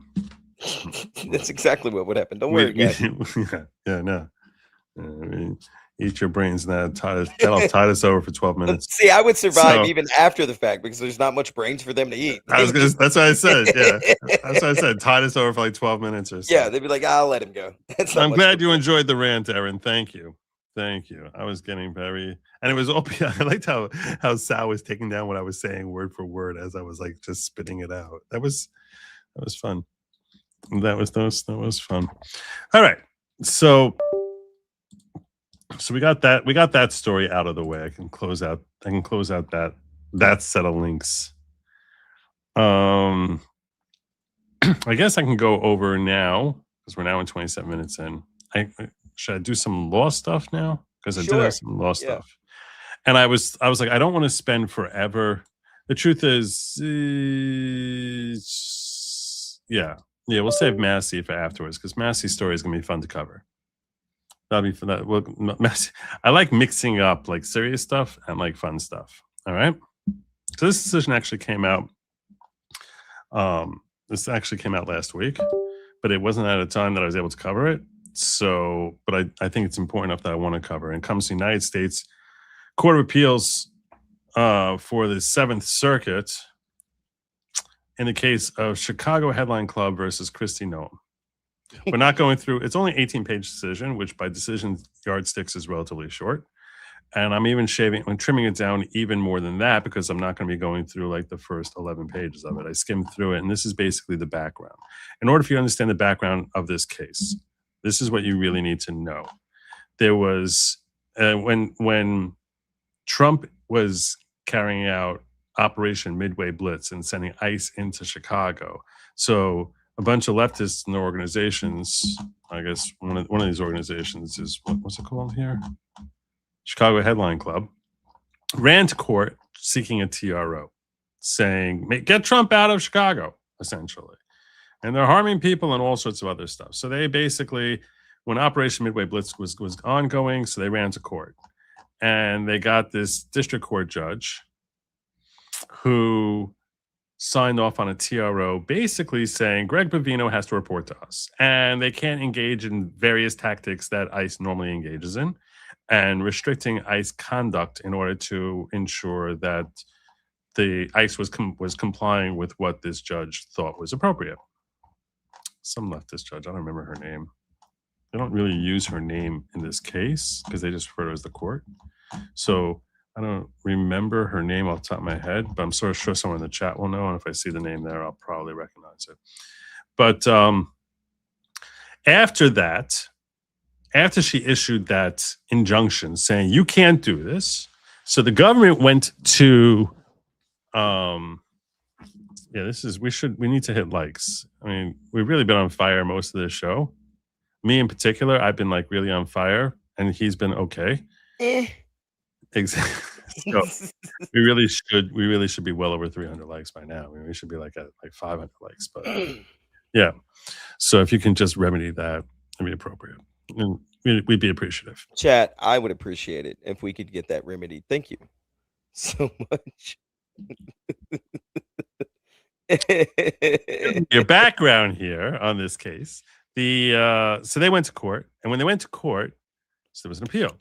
Yeah. The government appeals, and when they went to court, they said, "Hey, can the Seventh Circuit, which is where Illinois is located, can the Seventh Circuit stay her TRO, put it on hold, put it in a freezer, so we don't have to follow it until you get to weigh in on it?" And they granted the stay. The plaintiffs, the Chicago Headline Club, recognized, based on the way the stay was granted by the Seventh Circuit, that they're going to lose. They were like, we're going to get obliterated by the Seventh Circuit. So we won here in the district court level, but when this gets reviewed, this is going to get obliterated and we're going to lose. So they didn't want that to happen. So what did they do? They went to the court and they say, hey, we just want to withdraw a whole case with prejudice. With prejudice means we'll never come back again. Because they were afraid of getting a terrible decision, which would be damaging to the anti-ICE movement. So they said, hey, let's withdraw it with prejudice.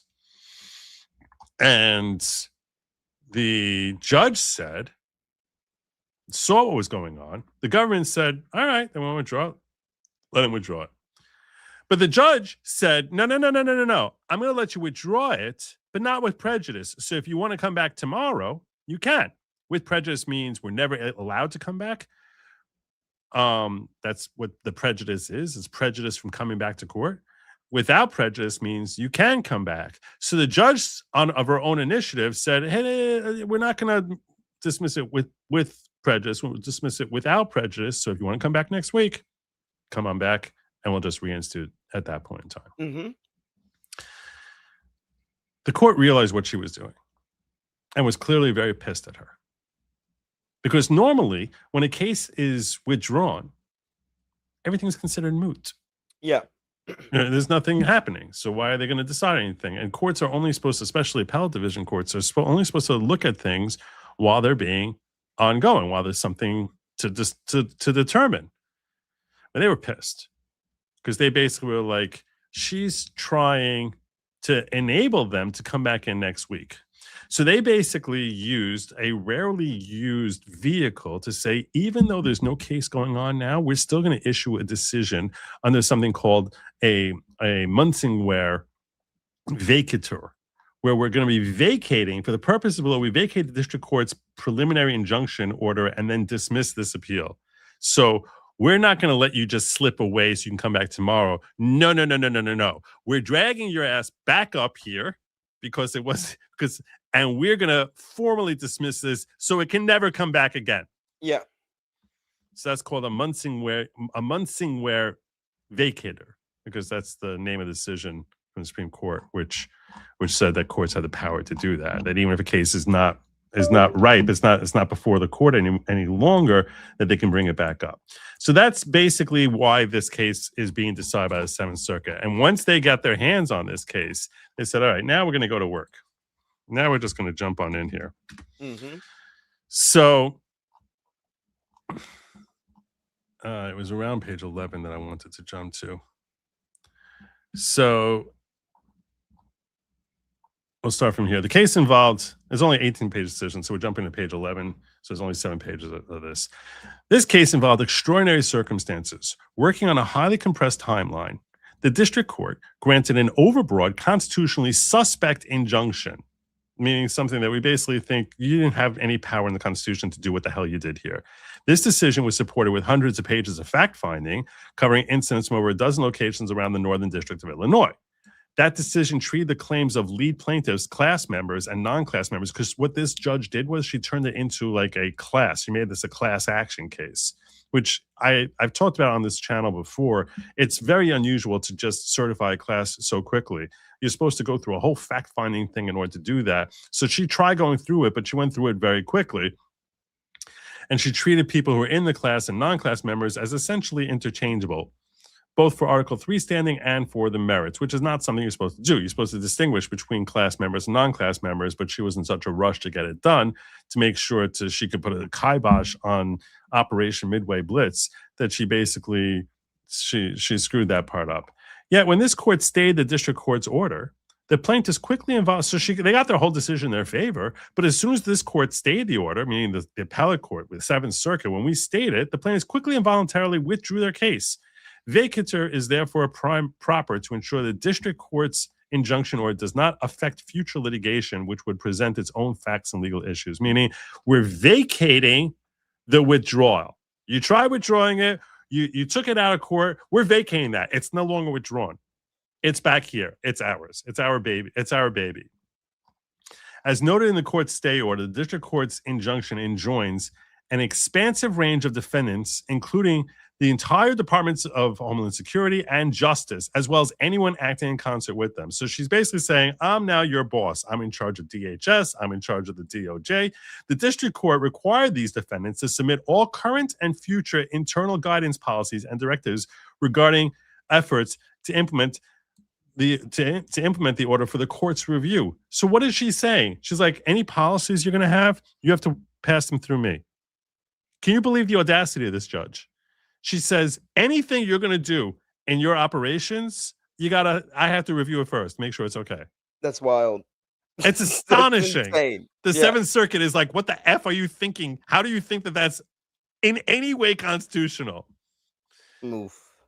The court's injunction also impermissibly infringes on separation of powers principles. It effectively established the district court as the supervisor of all executive branch activity in the city of Chicago, a role another federal court of appeals has found problematic. See Tincher v. Noam. Quote, federal courts, which is a recent decision, federal courts do not exercise general oversight of the executive branch. So the district court likely abused its discretion by issuing such a sweeping injunction. As we exercise our broad supervisory power over district courts, vacating this order signals district courts to avoid issuing similarly expansive injunctions against the executive branch. In other words, we are purposefully putting this out because we don't want some other doofus judge at the district court level to sign off another one of these stupid type of obviously unconstitutional orders. This is as they frame it a lot more politely, but that's essentially what any lawyer or judge reading this understands they are actually saying. They're like, the only reason we're doing this is to make sure you don't foul this up again because we know you want to. The district court's order may also spawn adverse legal consequences. Because the district court dismissed this case without prejudice against the plaintiff's unopposed request for a dismissal with prejudice, any class members or the lead plaintiffs could refile these claims tomorrow. They could ask the district court to reinstate a near identical preliminary injunction adopting the facts and legal reasoning from the district court order. They could say, you decided this before, so now reinstitute it all over again. This is especially worrisome because the factual and legal foundations of the preliminary injunction are up for debate. Consider two examples out of many. On the facts, the district court found the government's witnesses categorically not credible. That's what they said about, Bovino and the other witnesses that they brought in there. This tilted all the testimonial evidence in the case in the plaintiff's favor. The plaintiff's decision to dismiss this case deprived appellate courts of the chance to decide whether that evidentiary ruling was an abuse of discretion. So you basically stripped us of our opportunity to basically say, what the hell are you talking about? How are you saying that that's not remotely credible? Yeah. On the law, the district court concluded that all the lead plaintiffs had Article 3 standing of a high level of generality. Standing is not dispensed in gross. So a plaintiff must demonstrate standing for each claim he seeks to press and for each form of relief that's sought. Meaning, if you want to say that Bovino should be issuing a report to the court, you need to say why you have standing to get that relief, to demand that Bovino gets that. If you want to say that ICE cannot use pepper spray, you have to say why you have standing to get that relief that the court should stop them from using pepper spray. Every step of type of a form of relief that you're looking for, the court has to establish why this particular plaintiff has standing for it. But that's not what this judge did. Instead, she's like, okay, you have standing to be complaining here, so now I'm going to grant all these different types of forms of relief in order to help protect you, which is not the way she's supposed to operate. That makes sense? Yeah. The same is true for the lead plaintiffs in a class action. Moreover, plaintiffs suing for injunctive relief cannot establish standing by mere speculation. As the Supreme Court said in City of Los Angeles versus Lyons, speculation is insufficient to establish the existence of a present live controversy. The district court found, as a matter of fact, that incidents have calmed down at Broadview after state and local police took over security at the site. It also noted that October 3rd, 2025 was the last day the federal agents used chemical munitions at the Broadway facility, and it recorded no further incidents involving defendants at that location. So they weren't using any sort of chemical stuff anymore at that time. But still, it found standing for the Broadview plaintiffs based on speculation, saying no guarantee exists that state and local police will continue to patrol the facility. Because the plaintiffs allege no further harm, they're saying it's not been a problem recently. To almost all the Broadview plaintiffs after October 3rd, the district court's standing analysis appears to be in substantial tension with Lyons, meaning the Supreme Court has said that you need to say that you're having a problem. There was no problem going on, and yet you're still speculating, well, maybe one day there might be a problem. You don't have the authority to speculate and say, since there may be a problem down the road, that's now a basis for me to issue a TRO against you. Yeah.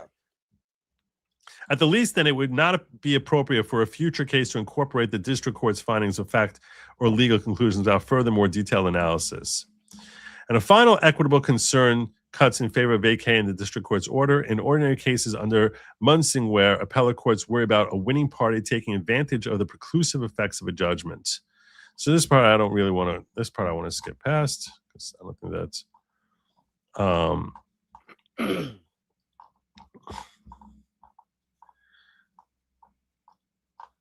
All told, vacator is the right remedy for this extraordinary case. The better course would have been for the district court to dismiss the underlying case, meaning you should have just flunked this thing when it came into your office. As soon as it came into your courtroom, you should have said, this case is a loser. This is very harsh language for a judge who gave a TRO, because a TRO means that this judge says, I think you're almost certainly going to win. And her supervising judges, the ones who are reviewing her cases from the appellate court, are basically like, thinking it's a win. You should have dismissed this outright. Would have been for the district court to dismiss the underlying case with prejudice, but that did not occur. I'm sorry. I want to correct myself what I said. They're saying that when they asked you to dismiss with prejudice, you should have granted that. The next option is to vacate the otherwise unreviewable decision, preventing it from spawning any legal consequence, so that no party is harmed by this preliminary adjudication. For these reasons, we grant the government's vacater is the best way to wipe the slate clean. For the reasons, we grant the government's motion, we vacate the district court's order granting the preliminary injunction, and we dismiss the appeal under Federal Rule of Appellate Procedure 42B2. So there you go. I don't really care about this stupid dissenting judge because he's going to give procedural reasons why this shouldn't have happened, and you don't really care about the procedural basis. But the point is that it's a very thorough slam of basically saying we're going to look for your case that you screwed up and then send it packing. In other words, we're going to resurrect it for the purpose of killing it properly. Yeah. So I thought that was a positive. I just wanted to share that with you. It seemed pretty positive to me. Yes. Yeah. I just can't believe that judge was issuing an order like that. That is wildly unconstitutional. Can you believe that she's basically going to Bovino and saying, you have to report to me? She demanded that he serve her daily reports. Crazy. like literally like she's his boss. No, I need to have daily briefings from you as to what you're doing here. Jesus. Like, the audacity. Unbelievable. I'd be more worried about terrorist attacks than drone strikes. Don't you think more plausible? Oh, I think that terrorist attacks are a very real concern. Not modern day. I do think drone strikes are going to be the next. That is a terrorist attack. You know what I mean? Like that is. I think they're talking about like people running around. Yeah, no, I get that, but I think any of these countries that might be doing actual, wanting to harm America, they're going to be drone striking the heck out of us. Versus, some Al Qaeda, Trade Center type bombing stuff. So because we hit, how many whatchamacallits? Did I get 15? Whatchamacallits? I don't know how many you hit, Joe. It's on you. 2, 4, 6, 8, 10, 12, 13, 14. We got 15. All right. I guess I'm going to be telling my story over because we hit the higher goal. So good on you, chat. Good on you indeed. I don't mind telling that story. As a little goat herd, I can understand the desire for some to mutilate goats. This is Santiago Space Outlaw. Right now, there are 20 climbing, jumping on, and chewing on everything in sight. But I must say, it's a sin and waste. Well, not if you're doing something good with it. Yeah, Nacho Kitty's right. They're trying to undermine all the presidential authority. Yeah, they're trying to kneecap him in every chance that they get. Everything. Rosellian says, Joe, the cartel is already sending them from Mexico. Iran will just join in from the Tijuana area and hit LA. Range isn't a problem, and only retards think of that.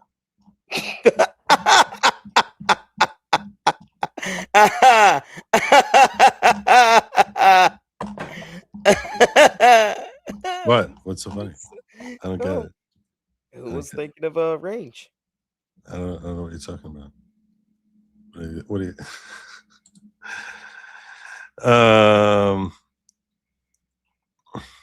think I got raided, but I'm not sure. I don't see the raid here, but people are claiming that there was a raid. So whoever raided me, thank you. It's good to see you, Slutty Pie. I'm not sure what they're talking about there. The ghetto is confusing me. Ghetto's confusing me tonight. That's because you don't read ghetto like I do. What? Really? You read ghetto, huh? Yeah, of course. You speak jive? I speak a little jive. Do you? Yeah, there's a bit of jive in there, you know. Can I hear your jive? I mean, you can't just, you know as well as I do, you can't put somebody on the spot like that. Like, hey, now dance for me, monkey. I mean, let's just pretend that you were on an airplane and there was someone who really spoke being jive, You're really who was feeling sick. So you're being now, a bit how of a would you jive help that turkey right person? now, okay, sucker? All right, that's what you're doing right now. Hold on a second. Lady Logic wants something from me. What is it? Oh yeah, that's fine. It's really hot in here. It's really hot in here. Yeah. She just turned the fan up. Let me know if you hear whirring on the if you feel on this thing on the mic. I don't know if because I got a fan like right over me that she just stepped up. So you think just using the word jive turkey, now you're speaking jive and sucker. That was it. That was it, right? Okay, cuz you really don't want me to speak all Ebonic up in there. You know what I'm saying, dog? You feel me? Oh God, you don't want to do that. Oh, I definitely do. You don't want that, dog. Oh, I definitely do. Okay, blood. Why are you playing around, blood? Nice.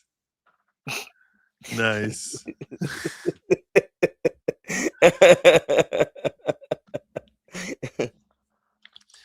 All right. Can we talk about Thomas Massie?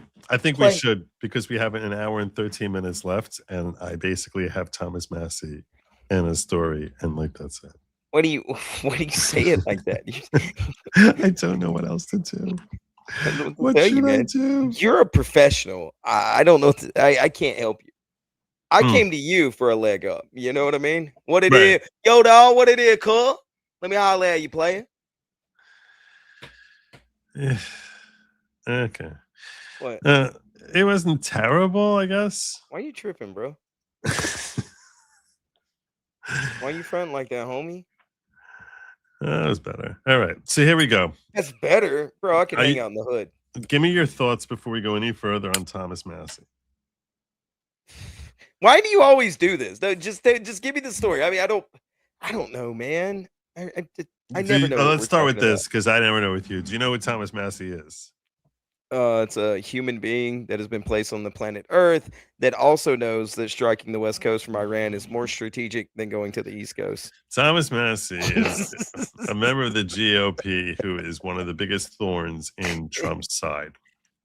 He's a libertarian, a hardcore libertarian. He and Rand Paul, both from the state of Kentucky, are routinely yelling at Trump for his procedural way that he goes after things. So as libertarians, they freak out about tariffs. As libertarians, they're very strongly anti-war. And he has a cult-like following, Thomas Massie. You really don't know who Thomas Massie is? Yes, I know who Thomas Massie is. I was just messing with you. I don't know. This is Thomas Massie. Right there. That's him. Yeah. All right. He got his hair redone. People say he's changed since he got married or something. I don't know. That's Thomas Massie, United States Congress. Okay. So that's him right there. We'll come back to that. I mean, isn't he really mad about the Epstein files and stuff like that? The only thing I know about Massie is that he's from Kentucky. And I think he was like an engineer or something like that. And he doesn't like Trump. And he's really mad about the Epstein files. That's really all I really ever. It's not just the Epstein files. He also like is very angry about tariffs. He sides with Democrats a lot against Trump. A lot. Libertarians love the heck out of Thomas Massie. They think that he's amazing. I call them lolbertarians. Take that, guys. How do you feel about that, lolbertarians? Nice. Nerds. I've gotten a lot of hate from libertarians over the last couple of days. Like a lot of hate from them. Mm-hmm. And I don't even really have a problem with libertarians. I've said on this channel before that I can appreciate the significance and importance of making sure that even when whether or not we're in power, that we respect the Constitution and follow its adherence. Even if it's in the way sometimes or feels like it's in the way, you still need to follow the Constitution. That's fine. So the question is, I got it wrong. They say his first wife died. Oh, his look changed after his first wife died. Okay, so I got it wrong. I apologize. I'm not up on People magazine stories on Thomas Massie, so I don't know. But I'll trust my chat on that. They're almost certainly correct when they say his wife died. So I amend my previous statement that he had a second wife. I knew it was something related to a marriage that was happening with him, but you're saying that his wife died? Okay, so that's likely more accurate. Mm-hmm. I appreciate the correction. So a lot of people who are MAGA can't stand Thomas Massie because they see how he's routinely standing in Trump's way. A lot of people who are considered MAGA are massive Massie fans, and they say that he's more America first than Trump is because he'll basically say no to tariffs. My point about Massie is if the dude wants to stand on the Constitution, I respect and applause. I say well done.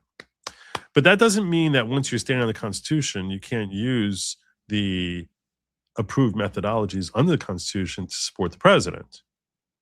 And seeing as how Trump is seeking to better America, so let's talk about like tariff power, for example. So he made a big stink that tariff power is reserved exclusively for Congress. And under the original Constitution, they definitely, he's correct.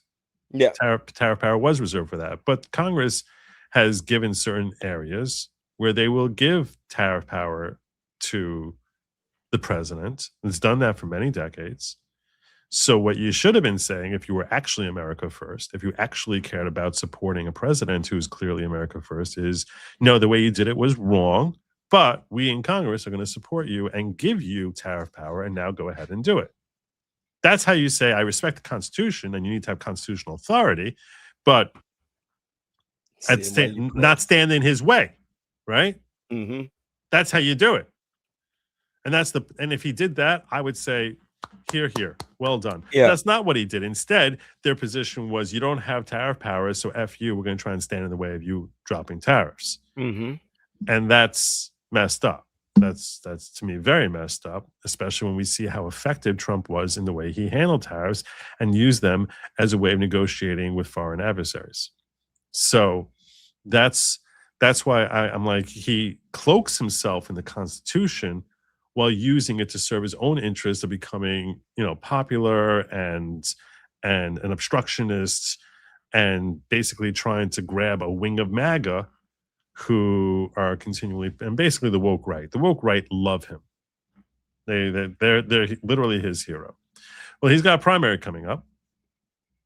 He's in Kentucky, so whoever runs as a Republican is going to win, right? This empty can of Mountain Dew, to paraphrase Nancy Pelosi, will win in Kentucky running as a Republican. The only thing that matters is the primary. You there with me? All right. So Trump can't stand Massie because Massie is routinely standing in his way. He's called him out many, many times. And he supported his adversary, whose name is Ed Galline. Mm-hmm. So here is Trump stumping. And people are excited that the MAGA crowd was booing Thomas Massie because a lot of people MAGA sort of feel torn between Trump and Massie because they're always at loggerheads. And the question is, you know, who are you going along with? So here is Trump. This was shared under the auspices of listen to the crowd booing Thomas Massie. I don't know that the boos are quite as loud as, you know, to make a whole post saying that this is them booing him, but here it is. Listen, tell me your thoughts. And this, we'll play the whole clip out and then we'll discuss. Republican voted against. You know what the name is? He is the worst person. His name is, what the hell? How did he ever end up in Kentucky? His name is Thomas Massie. So that's some How boos. did he ever end up here, Paul? Anyway, no, Massie voted against tax cuts for seniors. He voted against tax cuts for overtime workers. And he voted against tax cuts for earners, tip earners. No, he wanted to increase the taxes. He voted with the Democrats. He voted against our historic funding for border security. He voted against border security, where we took the worst border in the history of our country, made it the best border in the history of our country in 2.5 months. He voted against it. Well, that's another thing. They never want to spend on anything, libertarians. And I can, I'm also very hesitant about spending. I think that there's way too much spending, and Trump is no better than many Democrat presidents with respect to his spending. In fact, you can make a claim that in several ways he's a bigger spender. I think that claim is overstated, but he's definitely not any better.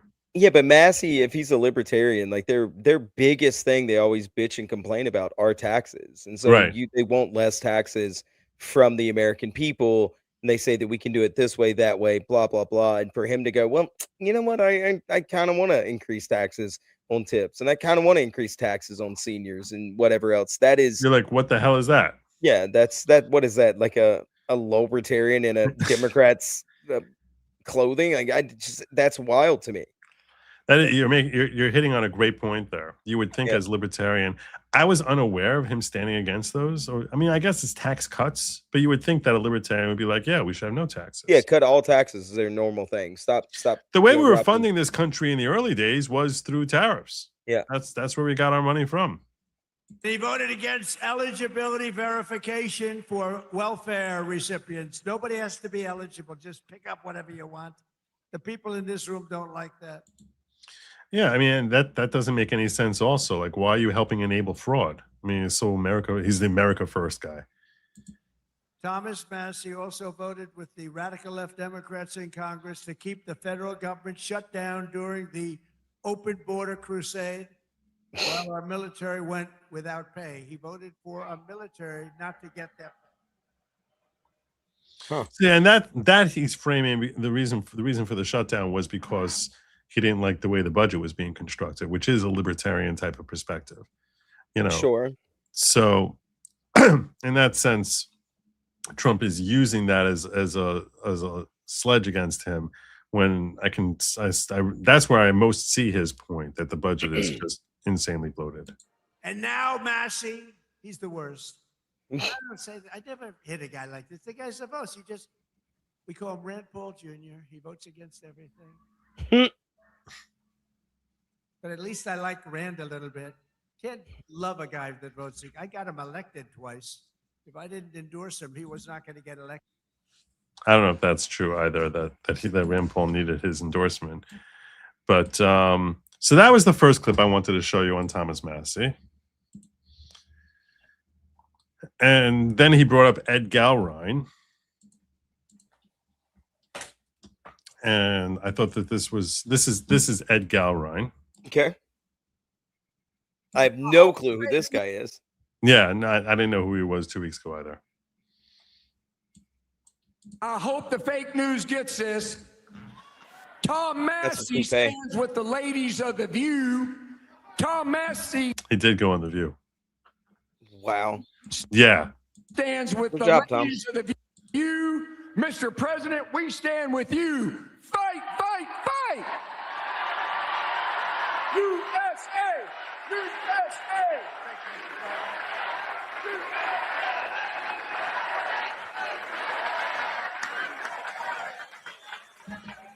I'm telling you, that is the greatest candidate.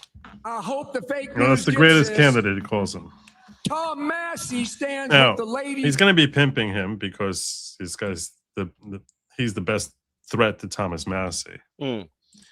So you never heard of Ed Galline before, right? Yeah, never. I mean, that toupee is impressive, though. Wait, that's a toupee? I guarantee you that's a toupee. Look at it. It does not look natural. I wasn't. Thomas looking Massey stands with The View. Oh, Dude, that's a true. toupee, man. Yeah, this is totally a wig. Yeah. I hadn't even noticed that. Mm-hmm. Yeah. That's very. Can't trust a guy who won't go bald. I agree with that 100%. I think that's something that should be tattooed on the Supreme Court. No wigs in Congress. If you're not willing to show us your hairline, seriously.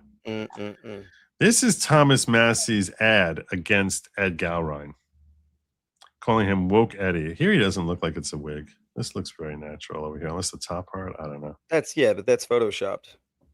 I said, give me a few little strands of hair there sticking to my scalp so they don't know it's a wig. What do you think about hair dye? Terrible.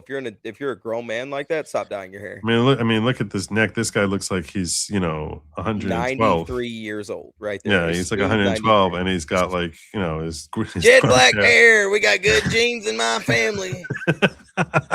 We don't ever go bald or gray. That's what I'm telling you. It's not a wig. Yeah, I don't know. Just all right. Well, anyway, here's his ad against Ed Galline. This is from Thomas Massey. I'm Thomas Massey, and I approve this message. Woke Eddie By the way, I never understood why it is that they have to do that. Because what? No one can record? Because you can make a message saying whatever you want to. So, like, I can make a message for Thomas Massey and just say whatever I want to for it, and then he goes, "Whoa, I didn't approve this." What if someone clipped Thomas Massey right there and just slapped it on the front? Well, I do believe there would be some problems. Probably, I guess. All right, Yeah. well, that's probably fraud. And liberal out-of-state special woke Eddie Galline and liberal out-of-state special interest groups have run millions in ads trying to tell you how pro-Trump he is. But what they haven't told you is woke Eddie Galline abandoned President Trump's Republican Party, a complete dereliction of his MAGA duty. Woke Eddie left the Republican Party right after President Trump won the Republican nomination in May of 2016. That's pretty crazy, right? He basically said, "Oh, he's our candidate. I'm out of here." Just check his voter registration. That's right, Trump becomes the party leader, the MAGA movement is taking off. Disgusted by what he sees, woke Eddie Galline turns his back on Trump and walks away. But it gets even worse. After Eddie Galline left Donald Trump's GOP for over 4 years, guess when he finally changed his registration back to the Republican Party? That's right, only after President Trump was no longer in office and Joe Biden had become president in 2021. Woke Eddie Galline, not just a Trump hater, a Trump traitor. So what do you think of that ad? I think they both suck. Is that a valid answer? I think they both suck, and I'm sick of picking between a douche and a turd sandwich, I believe is the meme. A douche and a turd sandwich. Yeah. Yeah, I actually wholeheartedly agree. I was like, how is it possible that you can't find a good candidate in Kentucky? We haven't found a good candidate almost anywhere ever. You can't find a since good MAGA 2016. candidate in Kentucky. Here's his evidence that he signed up as, he didn't sign up as a Democrat. He left the party and became an independent. Nice. This is him becoming an independent. But the timing here is pretty bad. This was May of 2016. is when he became an independent. I don't really care about anything that MTG says, but here's his voter registration card, which was in May of 2016. He registered as an independent. So, I actually raised that question, like, why is it you can't? I mean, it's Kentucky. It's It's like pretty much the reddest state in the country. Like maybe Oklahoma. Yeah. You know, how is it you can't find a real MAGA candidate? It's crazy to me. I don't know. To me that's really crazy. When I wrote that, you can't imagine the hate I got from libertarians telling me how he's more America first than Trump and all this other stupidity, where they were just, yelling at me that I'm just, crazy for supporting Trump and his war where he's killing 170 children and all this other idiocy. So I'll tell you right now, I don't know what to make out of this. If you're from Kentucky. Somebody's counting my cigarettes. I'm sorry, it threw me off. The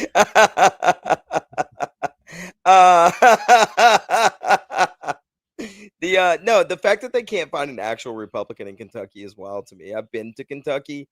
It is a very conservative state. I guarantee you there's some good old boy that actually has a brain inside his skull that knows politics and knows America and could do something for the state and for the country. Instead, they want to keep like running around and picking, libertarians and my freedom and all this other stuff. And none of these guys really seem to me like they're actually fighting for your freedom. They're just there. They're just there to collect the check and to get whatever insider trading they can get before they outlaw that. I do think it's self-promotional. What I tweeted out when I quote tweeted this is the irony of Representative Thomas Massie trying to run on "I'm a bigger Trump supporter than my opponent." That's just an astonishing thing that he's like, no, he hates Trump. Like, so what are you trying to say? I love him more? And I follow up with I want to see what they've done. Like, give me their resume. Like, actually give me your resume. What have you done? So, like, show me something. Show me something. Yeah. I mean, I like, and look, I'm a MAGA guy. I like Trump, but this whole like, well, he didn't support MAGA. Well, neither like then find somebody that did. If that's what you want the Republican Party to be, then find somebody that did. You're gonna tell me you have the president of the United States, one of the richest guys in the world, and he's gonna go out there and he doesn't do a background check on this guy and check his voting record, check his like how he's been registered over the past 20 years. Okay, well, let's just slow down for a second. First and foremost, his perhaps arguably the worst quality that Trump has is in like who to bring into his, who he's going to confer his blessings on. Yeah, it's whoever love bombs him the most. Amy Coney Barrett, countless appointments, Nikki Haley, you can go on and on and on with one failed choice after another of people that he selected who were just a disaster. So, it's not like Brett Kavanaugh. It's just so many people in his cabinet. How many different speakers did he have who he would, press representatives did he have who turned on him? What was that short little angry guy? The chat's going to know. The first one he had there is his press secretary. Scaramucci. Yeah. Is it Scaramucci? Yeah, just so many people, John Bolton, so many of these people who turn on him and just become like evil, horrible, horrible people. He supported cocaine Mitch McConnell. He supports Lindsey Graham. He's just like so many different people who he supported, who you're just like, oh my God, I can't just stomach anyone that he's conferring his blessings on. Yeah. So when he's trusting Ed Galline, I'm like, yeah, that doesn't tell me that there's anything reliable about Ed Galline because he has such a lousy track record in the people that he chooses. So, Spicer. Yeah, Spicer quit over Scaramucci. Is that what it was? Yeah, Spicer. that guy was funny. Saturday Night Live had a phenomenal spoof of Spicer. And they had some woman playing Spicer who was just basically coming in there like chewing like this much gum in their mouth and just like cursing at, all right, you stupid schmucks, And throwing it. I mean, I agree with you. I think one of Trump's, the worst things about him is the fact that if somebody love bombs him enough and screams, Trump is the greatest, Trump is the best, and pretends like they're going to do what he wants them to do, he'll just sort of fall for it every time. And he's been tricked how many times now? We just ran through a whole laundry list of people. But also, you've got to look at like not just who's the best candidate to take this person out, but who's the best candidate to get through what you want to get through. Because this guy at a moment's notice could just go, nah, I'm not going to do that. Nah, I'm just not going to. I don't know if he gets bribed. I don't know what it is. I don't know what it is. I really don't think it's bribery. I think that Trump really, really, really, really likes people liking him. The reference to Cocaine Mitch is a very old reference. I don't know if there's any. Mitch. You've heard the reference, right? Yeah, that's the reason why my name on Twitter is at Ambient Aristotle. It used to be at Cocaine Copernicus because I was trolling Mitch McConnell. And I changed my username to Cocaine Copernicus and started messing with him. Nice. That's where Stimulated Cynic came from. I don't know that he actually ever did cocaine. There was one allegation one time. No. They hauled cocaine into they got one of their ships. One of their boats got caught with cocaine on it. His wife's like her family owns they're shipping magnates or whatever.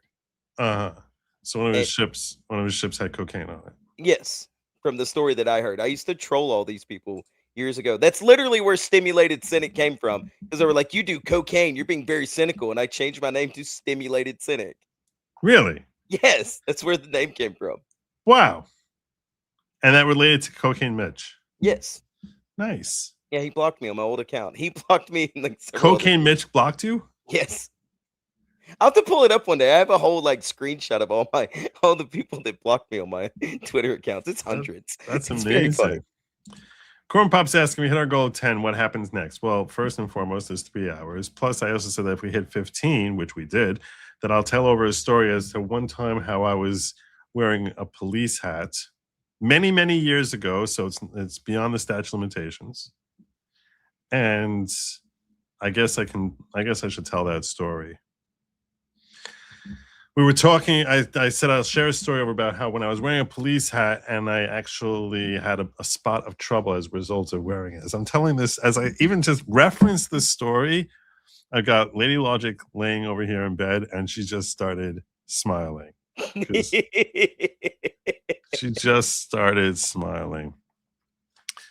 So many, many years ago, this is actually long before I was doing a show here. So I'm going to guess 20 years ago, but it's probably closer to 10. But I don't think I had a beard back then. I don't think I had a beard. So it was roughly I guess 10 years ago. So I used to wear a hat that just said police on it. It didn't even say NYPD. It just said police. And there's one time that we're trying to merge into the Lincoln Tunnel. This crazy, crazy traffic. It was just insane. So I'm sitting there. We got our kids in the back. Lady Logic was driving. Were you driving or did I have you move to the driver's seat? I don't remember. She may have been driving. I don't know if I had to move to the driver's seat. For purposes of this story, we'll say I was driving and I said, all right, come over here and drive.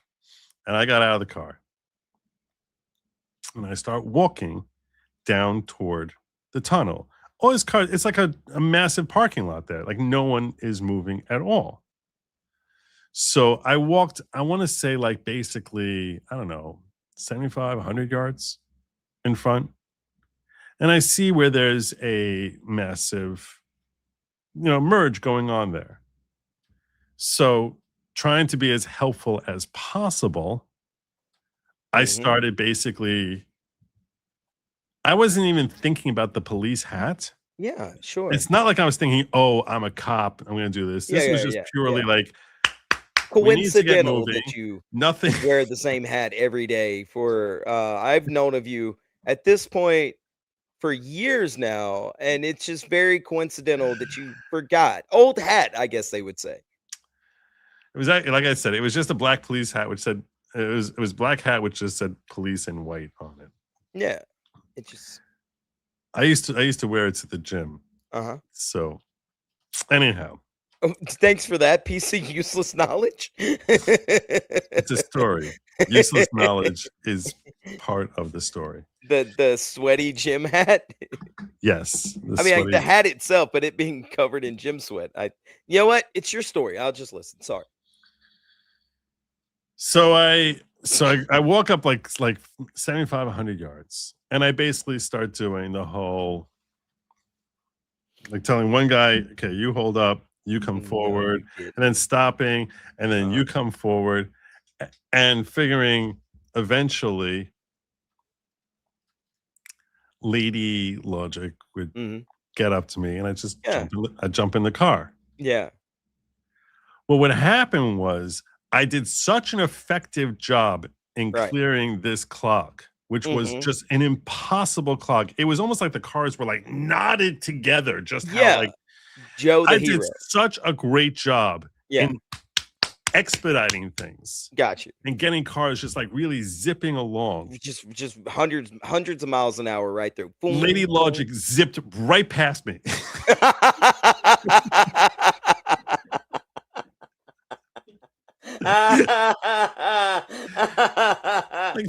like 40 miles an hour, just and I'm Thanks, just like, Mr. Police Officer, man. It just goes wait, what the heck? Oh man. How far did she get before she realized that she's in a tunnel now? One lane, it's like there's one lane there. She can't stop. Are you sure that it was your effectiveness at moving the traffic and not her It going was a this dead standstill. Yeah, but and are I you basically sure? I got her to zip right on past me. Yeah, are you sure that she didn't think in her head, this is my chance? Or well, what do you do? What do you do in that scenario? At that point, I just file divorce and walk away. Sad.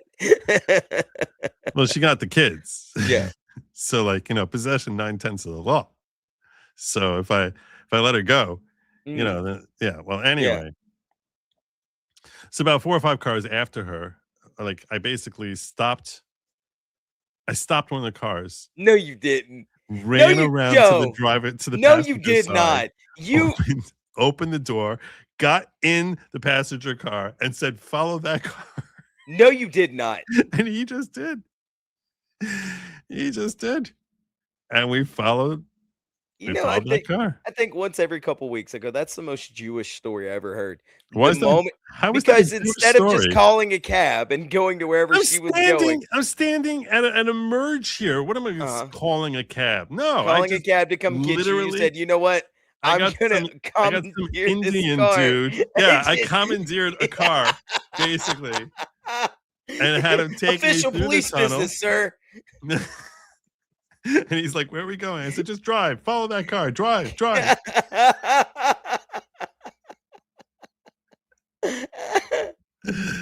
And we drove. We made it through. As we came out of the tunnel, I saw Lady Logic like pulled over on this side, and I was like, "All right, let me out over here." And he let me out, and there you go. She thought it was the funniest thing in the world. I don't know what she expected to happen, that she actually stopped on the other side of the Lincoln Tunnel, that she actually waited. Busy. You were busy doing your thing. Yeah, I was busy doing my thing, but I'm not. What I'm confused about is what made you think I would actually be following along shortly behind. She was like, "I'll come back and get him." She's like, "I don't know what he was planning." It was very, very, very poorly planned. Yeah. So anyway. Hey, good job, Joe. That was the I wonder how it would have went if you didn't have that hat on, though. Therein lies my question. saying Right? if I just How many said the people would have just key- ran you over? if I had like the what you like to call the small hat. The small hat, yes. It's not a very large hat, Joe. No. Size matters in hats. All right. Look, a lot of women will tell you the size doesn't matter, but it does when you're wearing a hat. Okay. You ever told them the story of the scootering on the highway? I think I did tell that story over a long time ago. Corrupt lawyer breaks the law. I have to save that for another time. really fun story. Yeah. No, Lady Logic was asking if I ever told over the story of when I was scootering on a highway. How, In an electric scooter. how do you manage that? We'll save it for another goal. We'll save it for another goal. Got you. That's probably the best way to go. We'll save it for another goal. So next week, remind me, okay? The whole scootering story. I'll save that for Wednesdays. I'll have on my Wednesday goal story. Wednesday goal story. Wednesday goal stories. That works. Right. At the airport with the credit card, the ticket. No, everybody was waiting behind you. She's reminding me of one story after another of things that have happened. Things that have happened, because things happen sometimes. So she's reminding me of another story. I forget so many of these stories. And then I get reminded. I'm like, oh yeah, that did happen. Yes, on a highway. Sometimes you need to take a scooter on a highway. These things just come. These things just happen. Kathy Chanette says Trump spoke about Ed leaving the Republican Party due to Rhino influence in his speech. I left Republicans and regular independents before Trump. Will never change. Republican Party here in North Carolina sucks. Okay. All right. Legendary says that guy tells the same story as helping a cop in high-speed chase ending in a drug bust. Which guy? I don't even know. I'm confused. Let me check out what's happening in the ghetto. Rizan says, Joe, Trump kind of lied about it. He was against the big bill because he's against all CRs and one single issue bills. I pointed that out. I think I pointed that out. And I agree. That's the one area I really agree with Tom Massey about, is that we need to have single spending bills. Summer Breeze says, please use this money to purchase a can of WD-40, Joe. That door has been squeaking for far too long, brother. I think that Summer Breeze is talking about my front door, which does have a very loud squeak. But Lady Logic will not let me fix that door. Will not let me fix it. Because let you put WD-40 on it? What? No, like I've offered many times. Yeah. Because I can't stand the creaking of the door when I open it. And I actually have two doors. I have a foyer and a front door. Both of them creak. And she likes it because she likes hearing people come into the house. Oh yeah, that makes sense. We sleep up on very the lady logical of her. We sleep up on the second floor, and this way, whenever anyone comes into the house, we hear it. So because the creak is that loud. So Uzan's asking, Lady Logic, did he really order a new keyboard and mouse? I really did. I still have the old keyboard and mouse. Apparently there was an issue that I used the wrong card and I had to reorder it, so it's supposed to be coming in tomorrow. So hopefully I'll get it before the show and be able to have it. Well, you're not going to have the old typewriter connected up to it? Oh, the old clackety clack. Ding! Ding! Ding! Either you've got really heavy fingers, man, or it is literally an old typewriter. So, oh, you're saying, oh, I got it now. Legendary is saying that guy tells the same story as helping a cop in a high-speed chase ending in a drug bust. The one who gave me a ride. That he's basically like, yeah, so this cop got into my car. It was like, follow that car, and we're speeding along in the Lincoln Tunnel. That's pretty funny. I missed what you were saying before. That's pretty funny, actually.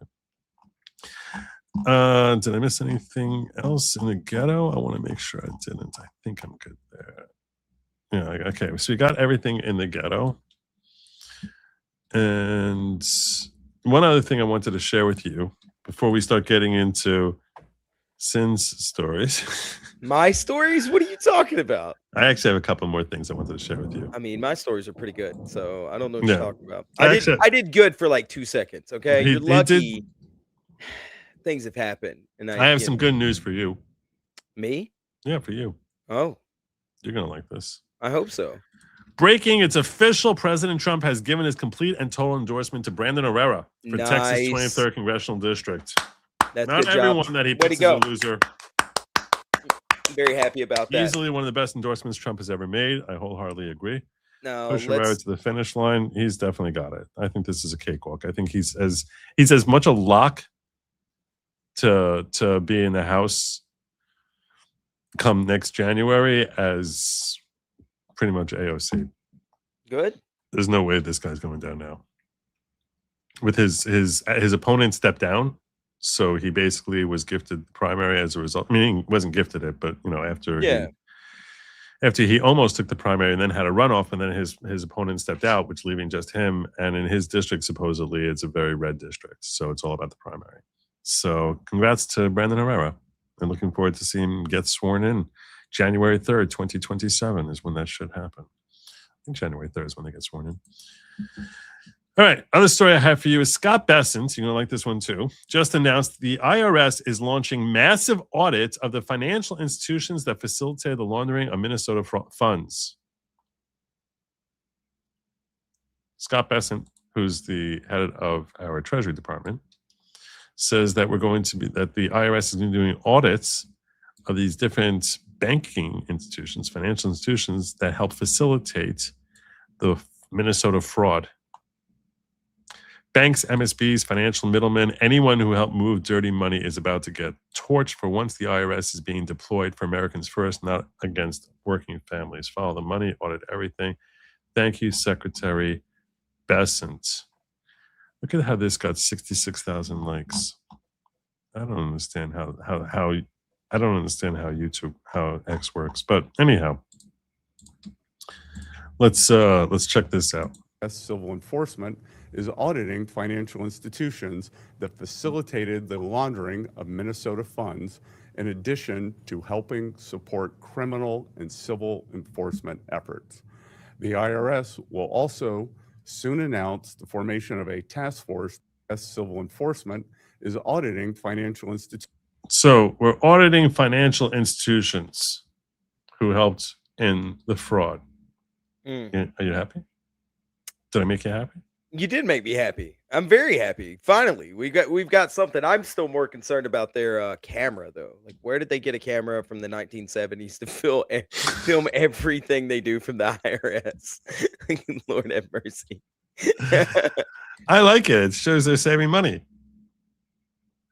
It does look as if like we're getting treated to his nostrils. Maybe he's taller than they anticipated. It's the color grading on it. It's like they're holding one of those old 1980s. This has a very 1986 feel to it. Yeah, but no, I'm glad they're doing something. I really do wish they would stop taxing the crap out of all of us. But what are you gonna do? Can't wait to get that. If he was wearing a double-breasted jacket and like a spray painted type of tie. I would swear this is 1986 all over again. Yeah, I mean that tie came from Kmart. So in 1986. No, in 1986 we were very into the patternless ties. Oh yeah, just solid colors? No.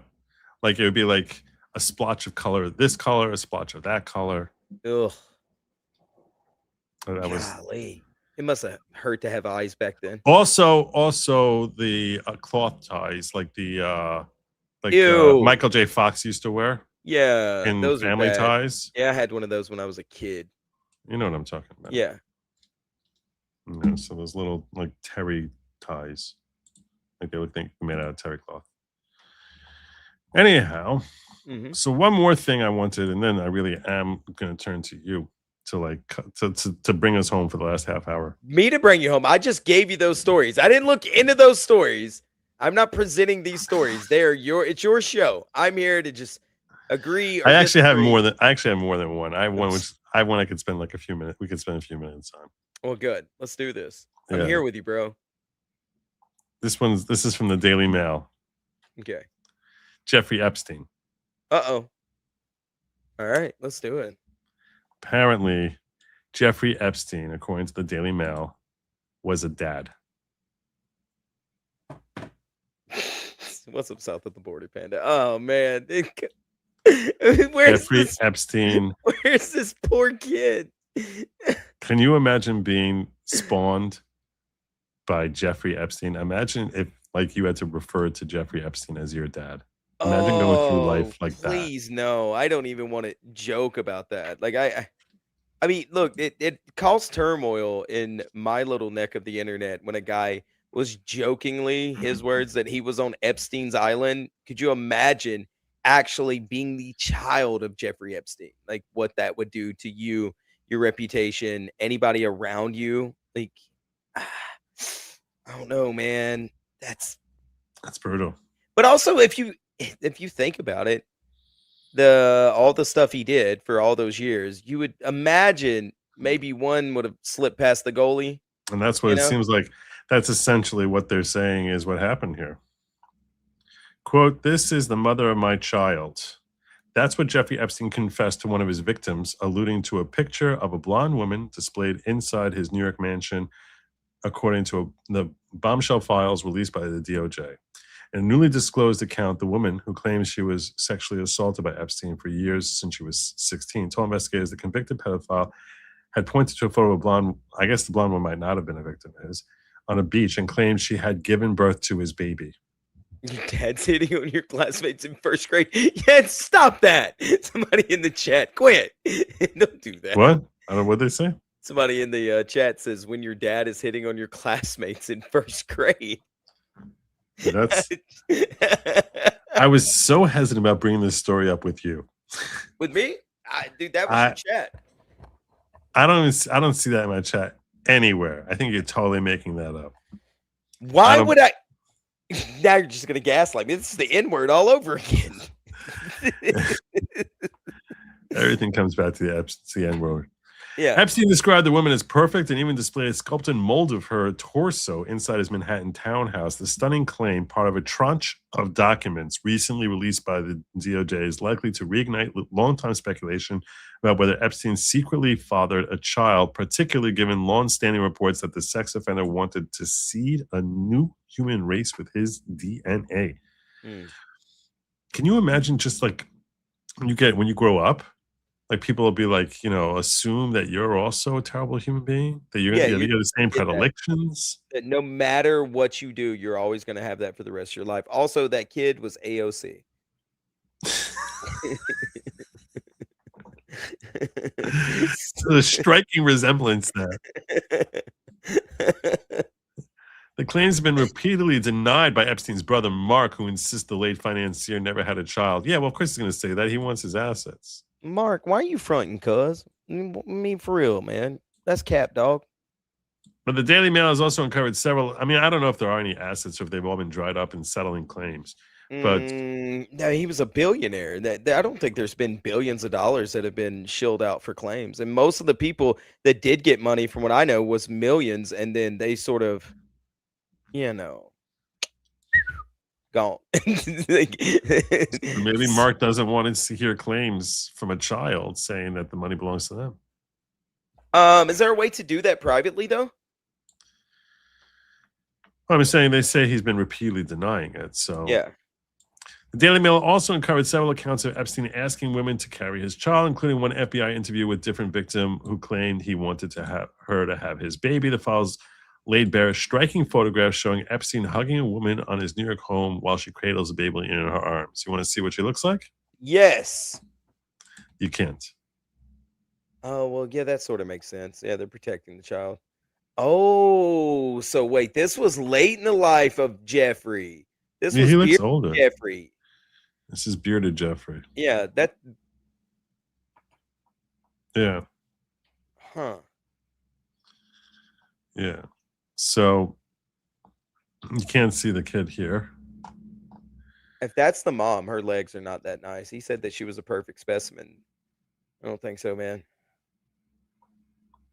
All right. Well, socks with no shoes. That's how go back up. I mean, shoes with no socks. That's how you know he's a monster.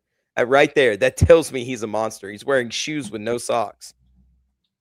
Clearly a monster. I bet you his background on YouTube was white. Also, he didn't do the black background. Only sociopaths do things like that, by the way. Well, here's another picture of him with a baby. That is a weird looking photo.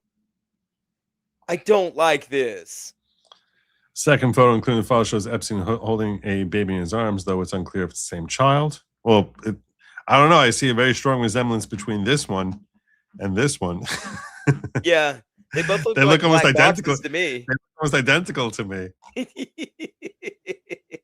She's duck-footed. Somebody said.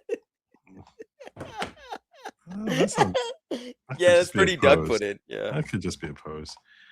The faces of both the miniskirt woman whose blonde hair is slightly visible and the child are concealed, but Epstein is seen smiling as he looks over. Okay, Epstein was pictured holding a baby and other images released in the thousands of documents, though the children's faces are concealed and they've never been identified. Speculation about Epstein secretly having a child intensified last month when emails from his former close friend Sarah Ferguson came to light.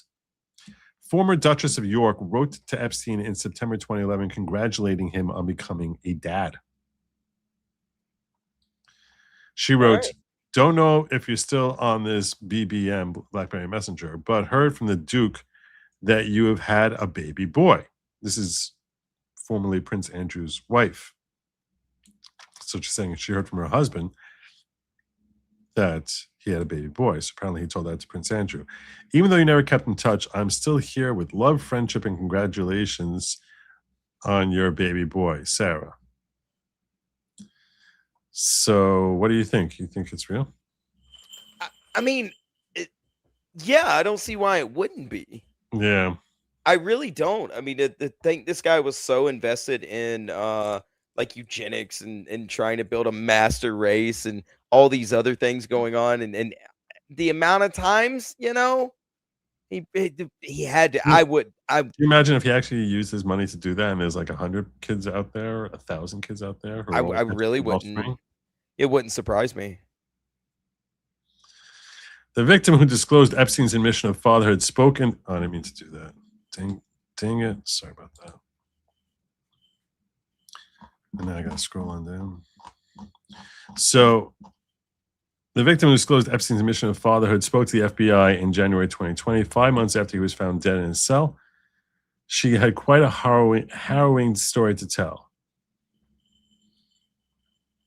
I think this is her story. Is this her story?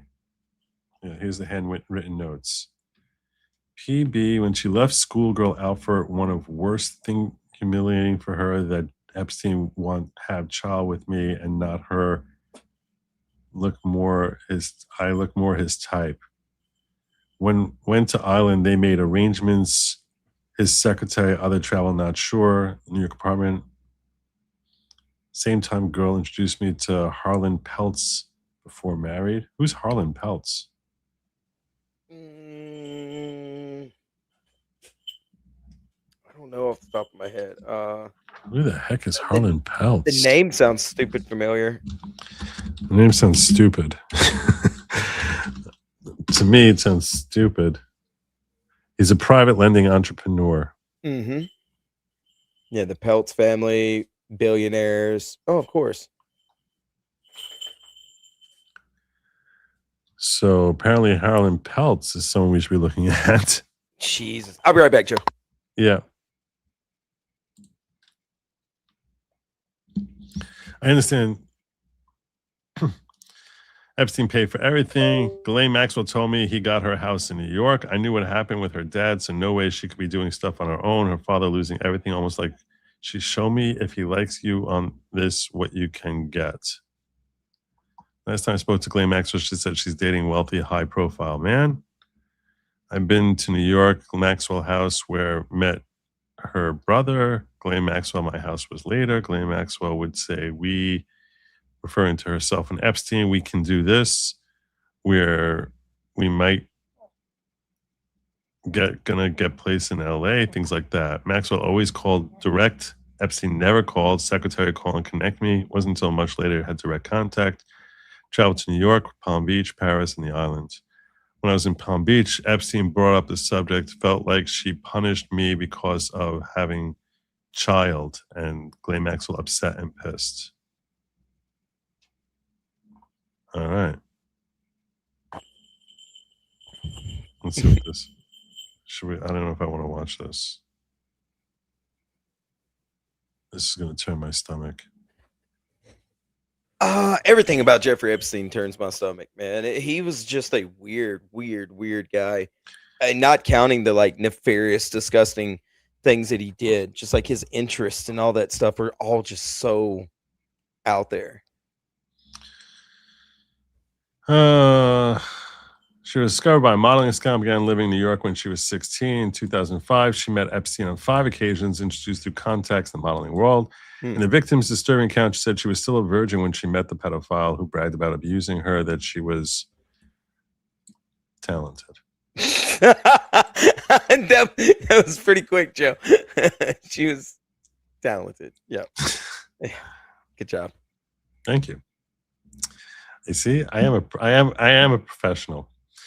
The woman told the FBI in another suite of his residence there was a picture of a blonde woman on the beach. Epstein told redacted that this was the mother of his child. Their torso sculpture they reference, and he said the woman was perfect. Epstein told her that the husband will be very lucky. The account of Epstein asking a third woman to have his baby appears in handwritten notes from what appears to be a British victim. She wrote about one time she was at Epstein's house in Palm Beach, Florida. He brought up the subject of having a child, and Maxwell got upset and pissed. That's what we were just looking at. So, do you think that this all makes sense? Yeah, I wouldn't doubt it. It does seem logical to me. It really does. It seems to me like the way he was so obsessed with trying to do this like weird, perfect human being thing, and also his obsession with his obsession, we'll put it that way. I His wouldn't doubt that predilections. his predilections. I wouldn't put it past him that there's more out there. True. Lady Logic text her with butter. I don't even know what that means. Get a Unicomp Model M keyboard, lasts forever. See, that's something information I could have used yesterday.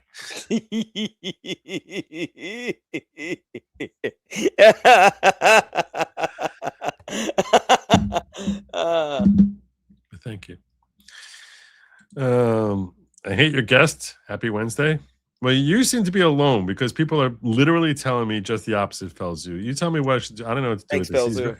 Felzu. He's very controversial. I'm gonna just say I'm gonna say this. Other people say Wednesdays are my favorite. So Wednesdays are my favorite too, Chad. yeah. You know, I have people telling me I need to have him on here multiple times a week. You have to break off some of that bread, Cole. See, I've been speaking Ebonics and Jive for you. That's good because I have no idea what the hell you're talking about. Break off some of that bread, Cole, means, hey, Joe, you should possibly pay me if you want more of my time. Or you could pay me for the exposure. That's true. I could also do that, you know. Yeah, but I haven't Jewed you on that. No. Why would you? Don't do that to me. Please don't do that to me. There's so many jokes that I could just, and I'm trying to just help you land the plane. Just get through the final hour, Joe. Joe, Critical Drinker has a doggo cam. Jim tells you has a dog O cam. Can we please have a Lady Logic cam? No. A little side cam of Lady Logic laying in bed laughing at you. I see big numbers. No. Also, no. Why would you say everybody has doggo cams and go, but Lady Logic? So Yeah, seriously. I know he wasn't trying to be rude. I know but that. If anything, he's being complimentary. Yeah. But yeah, still that's definitely not going to happen. I'm not stopping here, but I do think that while I'm adjusting my he comes in, he follows up.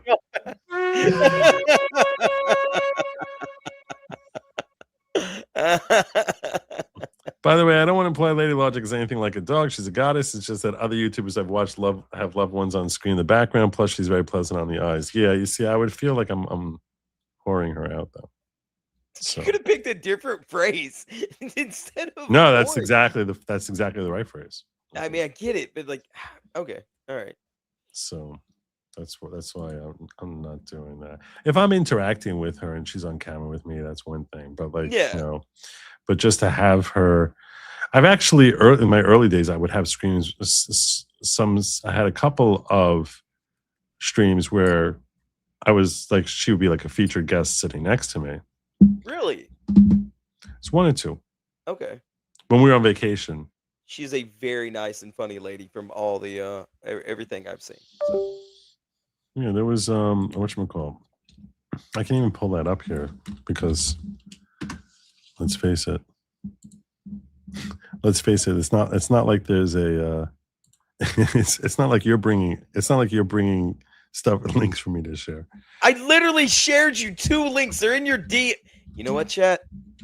This is why it's got the money thing is all a joke. It's just the fact of the respect that Joe gives me for the hard work that I do maybe once or twice in the entirety of our relationship.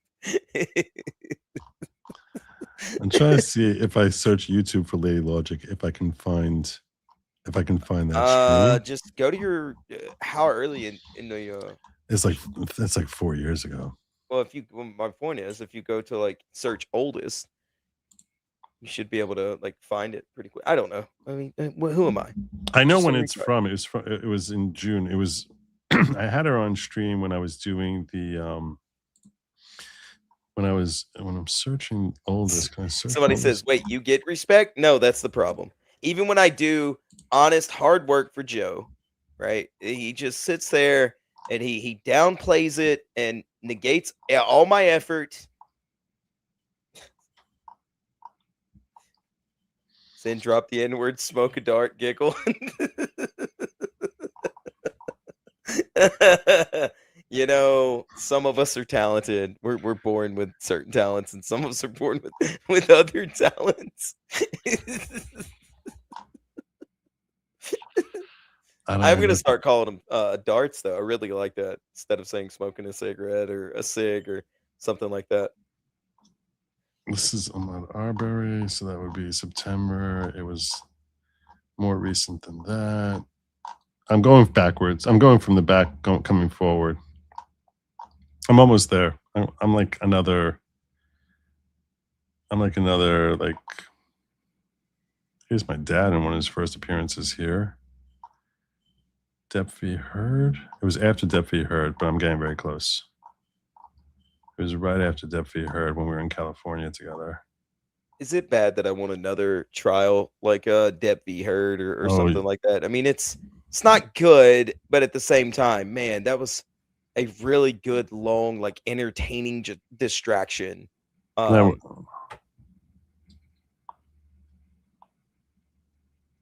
YouTube censorship sucks. Look, I'm not getting angry about it. This is me 3.5, almost 4 years ago. Sounds so young. I do. I sound so young. I look so young. This has just aged me. But this was actually, if I go to like the next stream after this, I think it comes in clearer. Oh, for the love of God, really? They made me start all over again.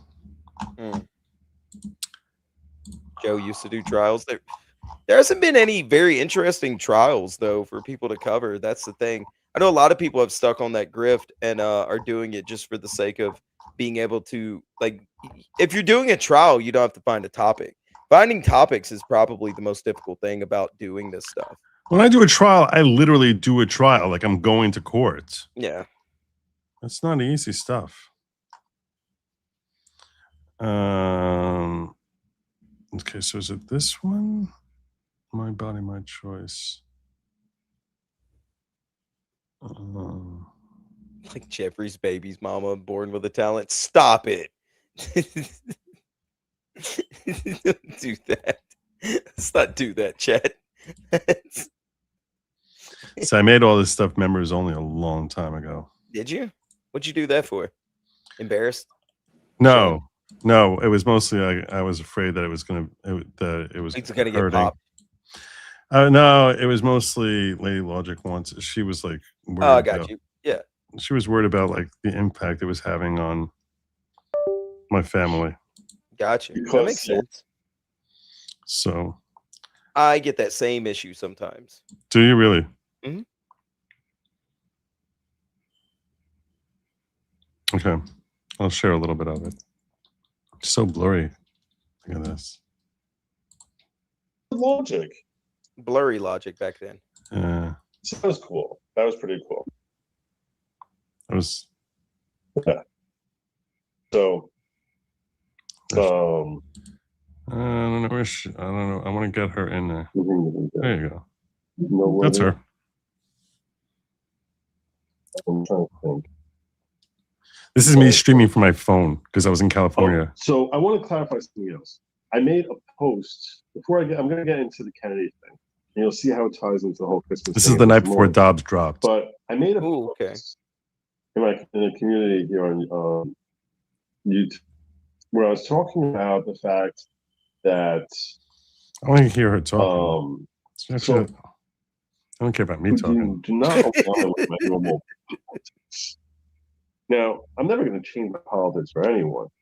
I never have changed my politics for anyone.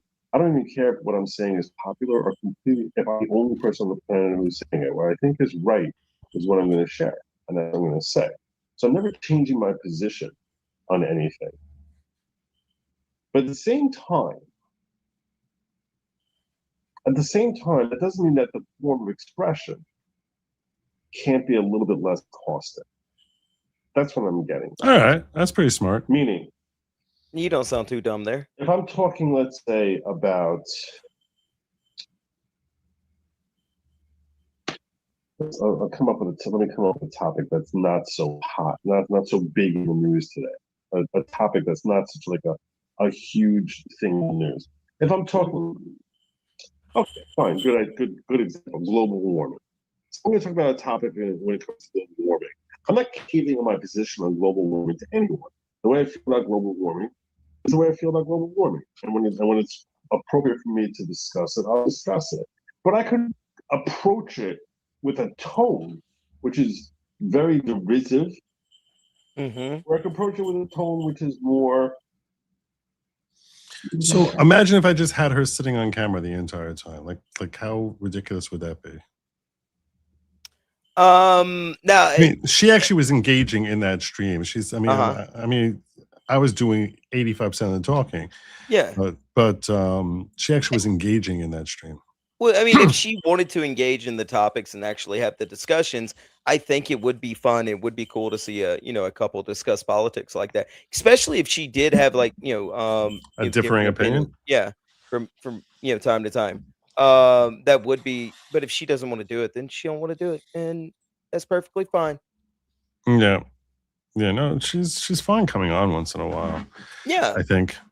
Yeah. But YouTube censorship sucks. Black box children, just the first 3 letters.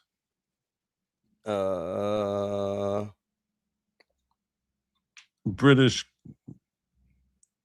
I think she's talking British Broadcast Company. Oh, yeah. Or BLA. I don't know. I think it would just be. Yeah, I think it would be BBC. Yeah, talking about the British Broadcasting. Yes. Yes. I don't know where he's going with this, but good idea to spare 30 pixels for your wife. I'm very sharing. I'm very, very sharing. I have concerns, and I'm gonna share them. Look. No one ever. When I started this, she knew what she was walking herself into. She knew very well what she was walking into. I wanted to get into another story that Sin shared with me. So we should cover this. Not that he shared this link with me, but President Trump, this is getting back to the news. President Trump just requested the Supreme Court intervene and allow him to revoke temporary protected status for the 300,000 Haitians Biden brought in. This is from Nick Sorda. SCOTUS needs to overturn the activist judge ruling forcing them to stay here, send them back. Here's Brett Baer. The Trump administration is asking the U.S. Supreme Court to intervene in its effort to remove humanitarian deportation protections from more than 350,000 Haitians living in the country. The Justice Department has filed an emergency request to lift a judge's decision blocking a move to end temporary protected status for Haitians. The judge found that the administration's action toward the Haitians likely was motivated in part by what was called racial animus. The Trump administration. That's what they always claim, racial animus. Yesterday I was covering the question as far as Andy Ogles from Tennessee. He's a member of the House in Tennessee. He wants a Muslim ban. Did you see that? Did you see that? No, I didn't see that. I mean, that's really unconstitutional. But is it to just ban an entire race / religion? Yeah. Would it not be? Am I crazy? Am I talking out my... I mean, that's the first thought you have is like freedom of religion is kind of right up there. Yeah. Like as like the second thing we put in our Bill of Rights, freedom of religion, freedom of speech, freedom of religion is like number 2. It even comes before guns. So, and it's one of the four freedoms guaranteed by the First Amendment. I think when we're talking about banning Muslims, we're talking about banning them from coming into the country. So where do you stand on that? I mean, before you come in the country, you don't have a First Amendment right. Certainly not the same protections that you or I have under the First Amendment. I mean, I'm... Oof. Yeah. Yeah, what? I could see where it's legal to do that, but I mean, at the same time, I can actually see you squirming even though you have no camera on. Yeah, I really am. I agree with, especially now that we're doing, we're basically at war with Iran. I could see that now for sure, but like in normal times, I find something about that I find a problem with. You know what I mean? Mm-hmm. Because you want to call them sand N-word? Is that what you're looking for? I would love to do that, but you know what? I'm going to hold that off for like you know what? If we hit a goal, I'll start saying sand N-word or something along the lines of like Dune Coon, maybe. What? I never heard that one. Have you not heard that one? No. It's one of my favorites. So my question was, my question is whether you think that that's a step we should be taking. I don't think we should be taking that step yet. By no means. Really? Yeah. I think that's a knee-jerk reaction. I think that's so 9/11. It makes my head spin. I think it's we're America, we'll kick your ass type thing. And I just don't see the reason for that at this point. I put a poll up about this yesterday when I was covering this topic. You want to see how my poll resulted? How do you think my poll resulted? I mean, I'm pretty sure it's like, yeah, keep them all out. Just give me numbers. It was yes or no. Numbers? Yes or no, should we ban Muslims? 70-30. Think 70-30? I think so.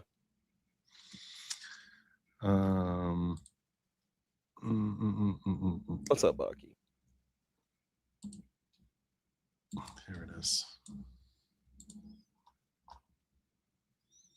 It only had 100 votes, which is relatively small for most of mine. This is 90-10. Well, as it happens, they're closer. 84%. Wow. Is Representative Andy Ogles right that we should ban Muslims? Wow. 84%. Yeah. I get the reasoning behind it, and I'm like, like I'm not gonna go out in the streets and protest if they do it. But at the same time, I'm like, dude, what if some other religion becomes the topic of the day, and we decide to keep them out? That now sets precedent that we can then do that to whoever we just don't like at the time. Right. That's true. You're right. Yeah, that's an insightful comment from you. Unlike your whole war games planning for Iran, that one was spot on. So it's true. Such a jerk. But no, that's the way I feel about that. I mean, it's You know, I agree. I think we should become isolationists. I really do. I'm sort of tired of leaving our borders open and not taking care of our people and sending money everywhere. And like we've got so many problems at home. Why are we worrying about the trash in our neighbor's yard? Timothy, I'm just going to say this. Appreciate the excitement over joining the chat here. Welcome. We're glad to have you. So welcome aboard. Simply make a request that you don't talk in all caps, because if one starts doing it and it starts becoming the norm, then everyone starts doing it, and then it just feels like a screaming thing. So get everyone's attention with the wisdom of and insight of your comment rather than hitting the all cap button if you can. Appreciate it.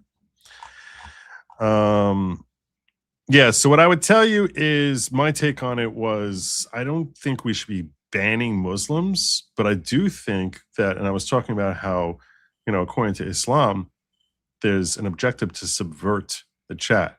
And I actually, to subvert, I gave an analogy of subverting my chat, much as I just called that guy out, where I'm like, I have certain rules limiting speech, but they're only designed to limit in order to facilitate broader speech. So the analogy I gave was I said, you know, you can't use racism, can't use invalid terms of service, can't spam, because those are things that subvert the chat. And the way I can have the freest speech possible. So if you're looking to overthrow the system, I don't want you here. I can't have you doing that. But in all other respects, it's free. And Caps Lock does that for you too. Right, and that's why I wasn't even thinking about where that I was going in that direction when I just called him out. Somebody I just saw said sin is out then. LOL. No, I mean I've got the same thing over in my chat. I've had people get literally mad at me for so my only rule is you don't discuss anybody's family. You know what I mean? That's off the table. You do not do that whatsoever. We're entertainers, we're YouTubers, or whatever. Don't be discussing anything like that. You don't discuss any PDF stuff. That's a big no-no. And then that's basically about it. I've got a couple head mods that'll moderate for me. And then other than that, it's absolutely free speech. And I've had people come on my show and be mad because people they don't like are in the chat asking them questions, not breaking my rules, not being unruly, but going, hey, I'm no longer going to be on your show because I don't like these people in your chat. Ban them in your chat. And I am a free speech absolutist. Say what you want to within these bounds. The TOS is basically covered in, you know, and then the other two things. So well, the reason I brought that up now in the context of this conversation is to the extent that Muslims are coming here with an objective of subverting America. And that's why they're coming here, which according to many Muslims, that's basically what the Quran directs them to do, is to subvert the infidel. Either first try to subvert them, and then if you can't do that, kill them. So to the extent that Muslims are coming from that perspective, that should be a factor which would say, you're not welcome here. We're not having you. We're not having freedom of speech to the point that we lop off our own heads. So you're basically dismantling the very system that gives you the freedom to come in here. And if that's your objective, then stay the hell out, because then that's how you increase. That's how you increase freedoms for the world. Is by basically saying we're not going to allow people in here whose objective is to subvert the system. And then the question came out. Okay, so I would be fine with saying the onus is on someone who is a practicing Muslim to establish that that's not how they look at Islam. And if they cannot establish that, then yeah, we're keeping you out because we assume that your objective is to subvert our country. Yeah, that makes sense. So that was my take. I wouldn't have a complete ban. I would, and first and foremost, this wouldn't apply to American citizens. If you're an American citizen, you have freedom of religion. But with respect to bringing in Muslims, I would say the onus should be on the applicant for citizenship or for naturalization in any form, or even to visit, that you need to establish that your objective here is to partake of the freedoms rather than try and subvert the freedoms that everyone else here already has. And I think that's like a fair thing. I think that's a fair way of looking at it. I don't want our country to turn into the UK, so yes, ban them all. There's Kimberly Campbell saying that. So it's a fair take. You want to tell people where they can find you? Oh, yes, for sure. I stream every Friday, Saturday, Sunday, and Monday on FFS Cast. Sometimes you can catch me recently doing some solo streams where I'll talk about anything y'all want to talk about or whatever is on my mind. And that is, I'm going to go ahead and just put that in the chat for you. We are racing to 1,000 to be fully monetized on YouTube. We are a very young channel. So come check us out. If you Can don't you like us, can you share a link to your channel in the it's in the private description? chat between you and me. No, I understand that, but put something in the main chat and then just pin it there. So this way people who want to find you can find you, because some people are good with descriptions, and I'm handling putting you in the description. So now you can find them in the description.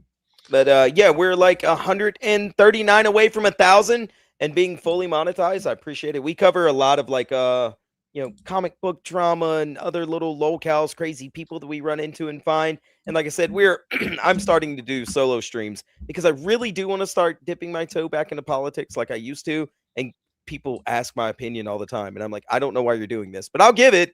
I'll let you know what I think about stuff. So I appreciate it, Chad. If we can get me 139 subscribers, I would love you guys forever, and I would start doing 2 shows a week for free.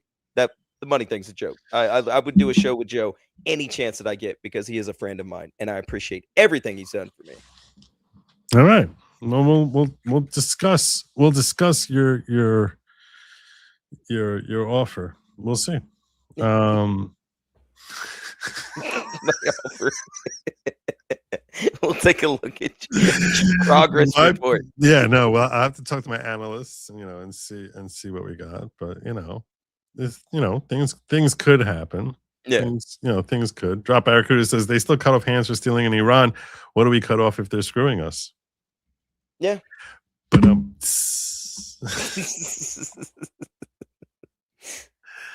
I actually had a lot of fun tonight. I did too. It was a good show, man. This was a good show. I start at 8:30. I was like, I don't know what the hell we're going to talk about, but this ended up being like maybe your best show ever.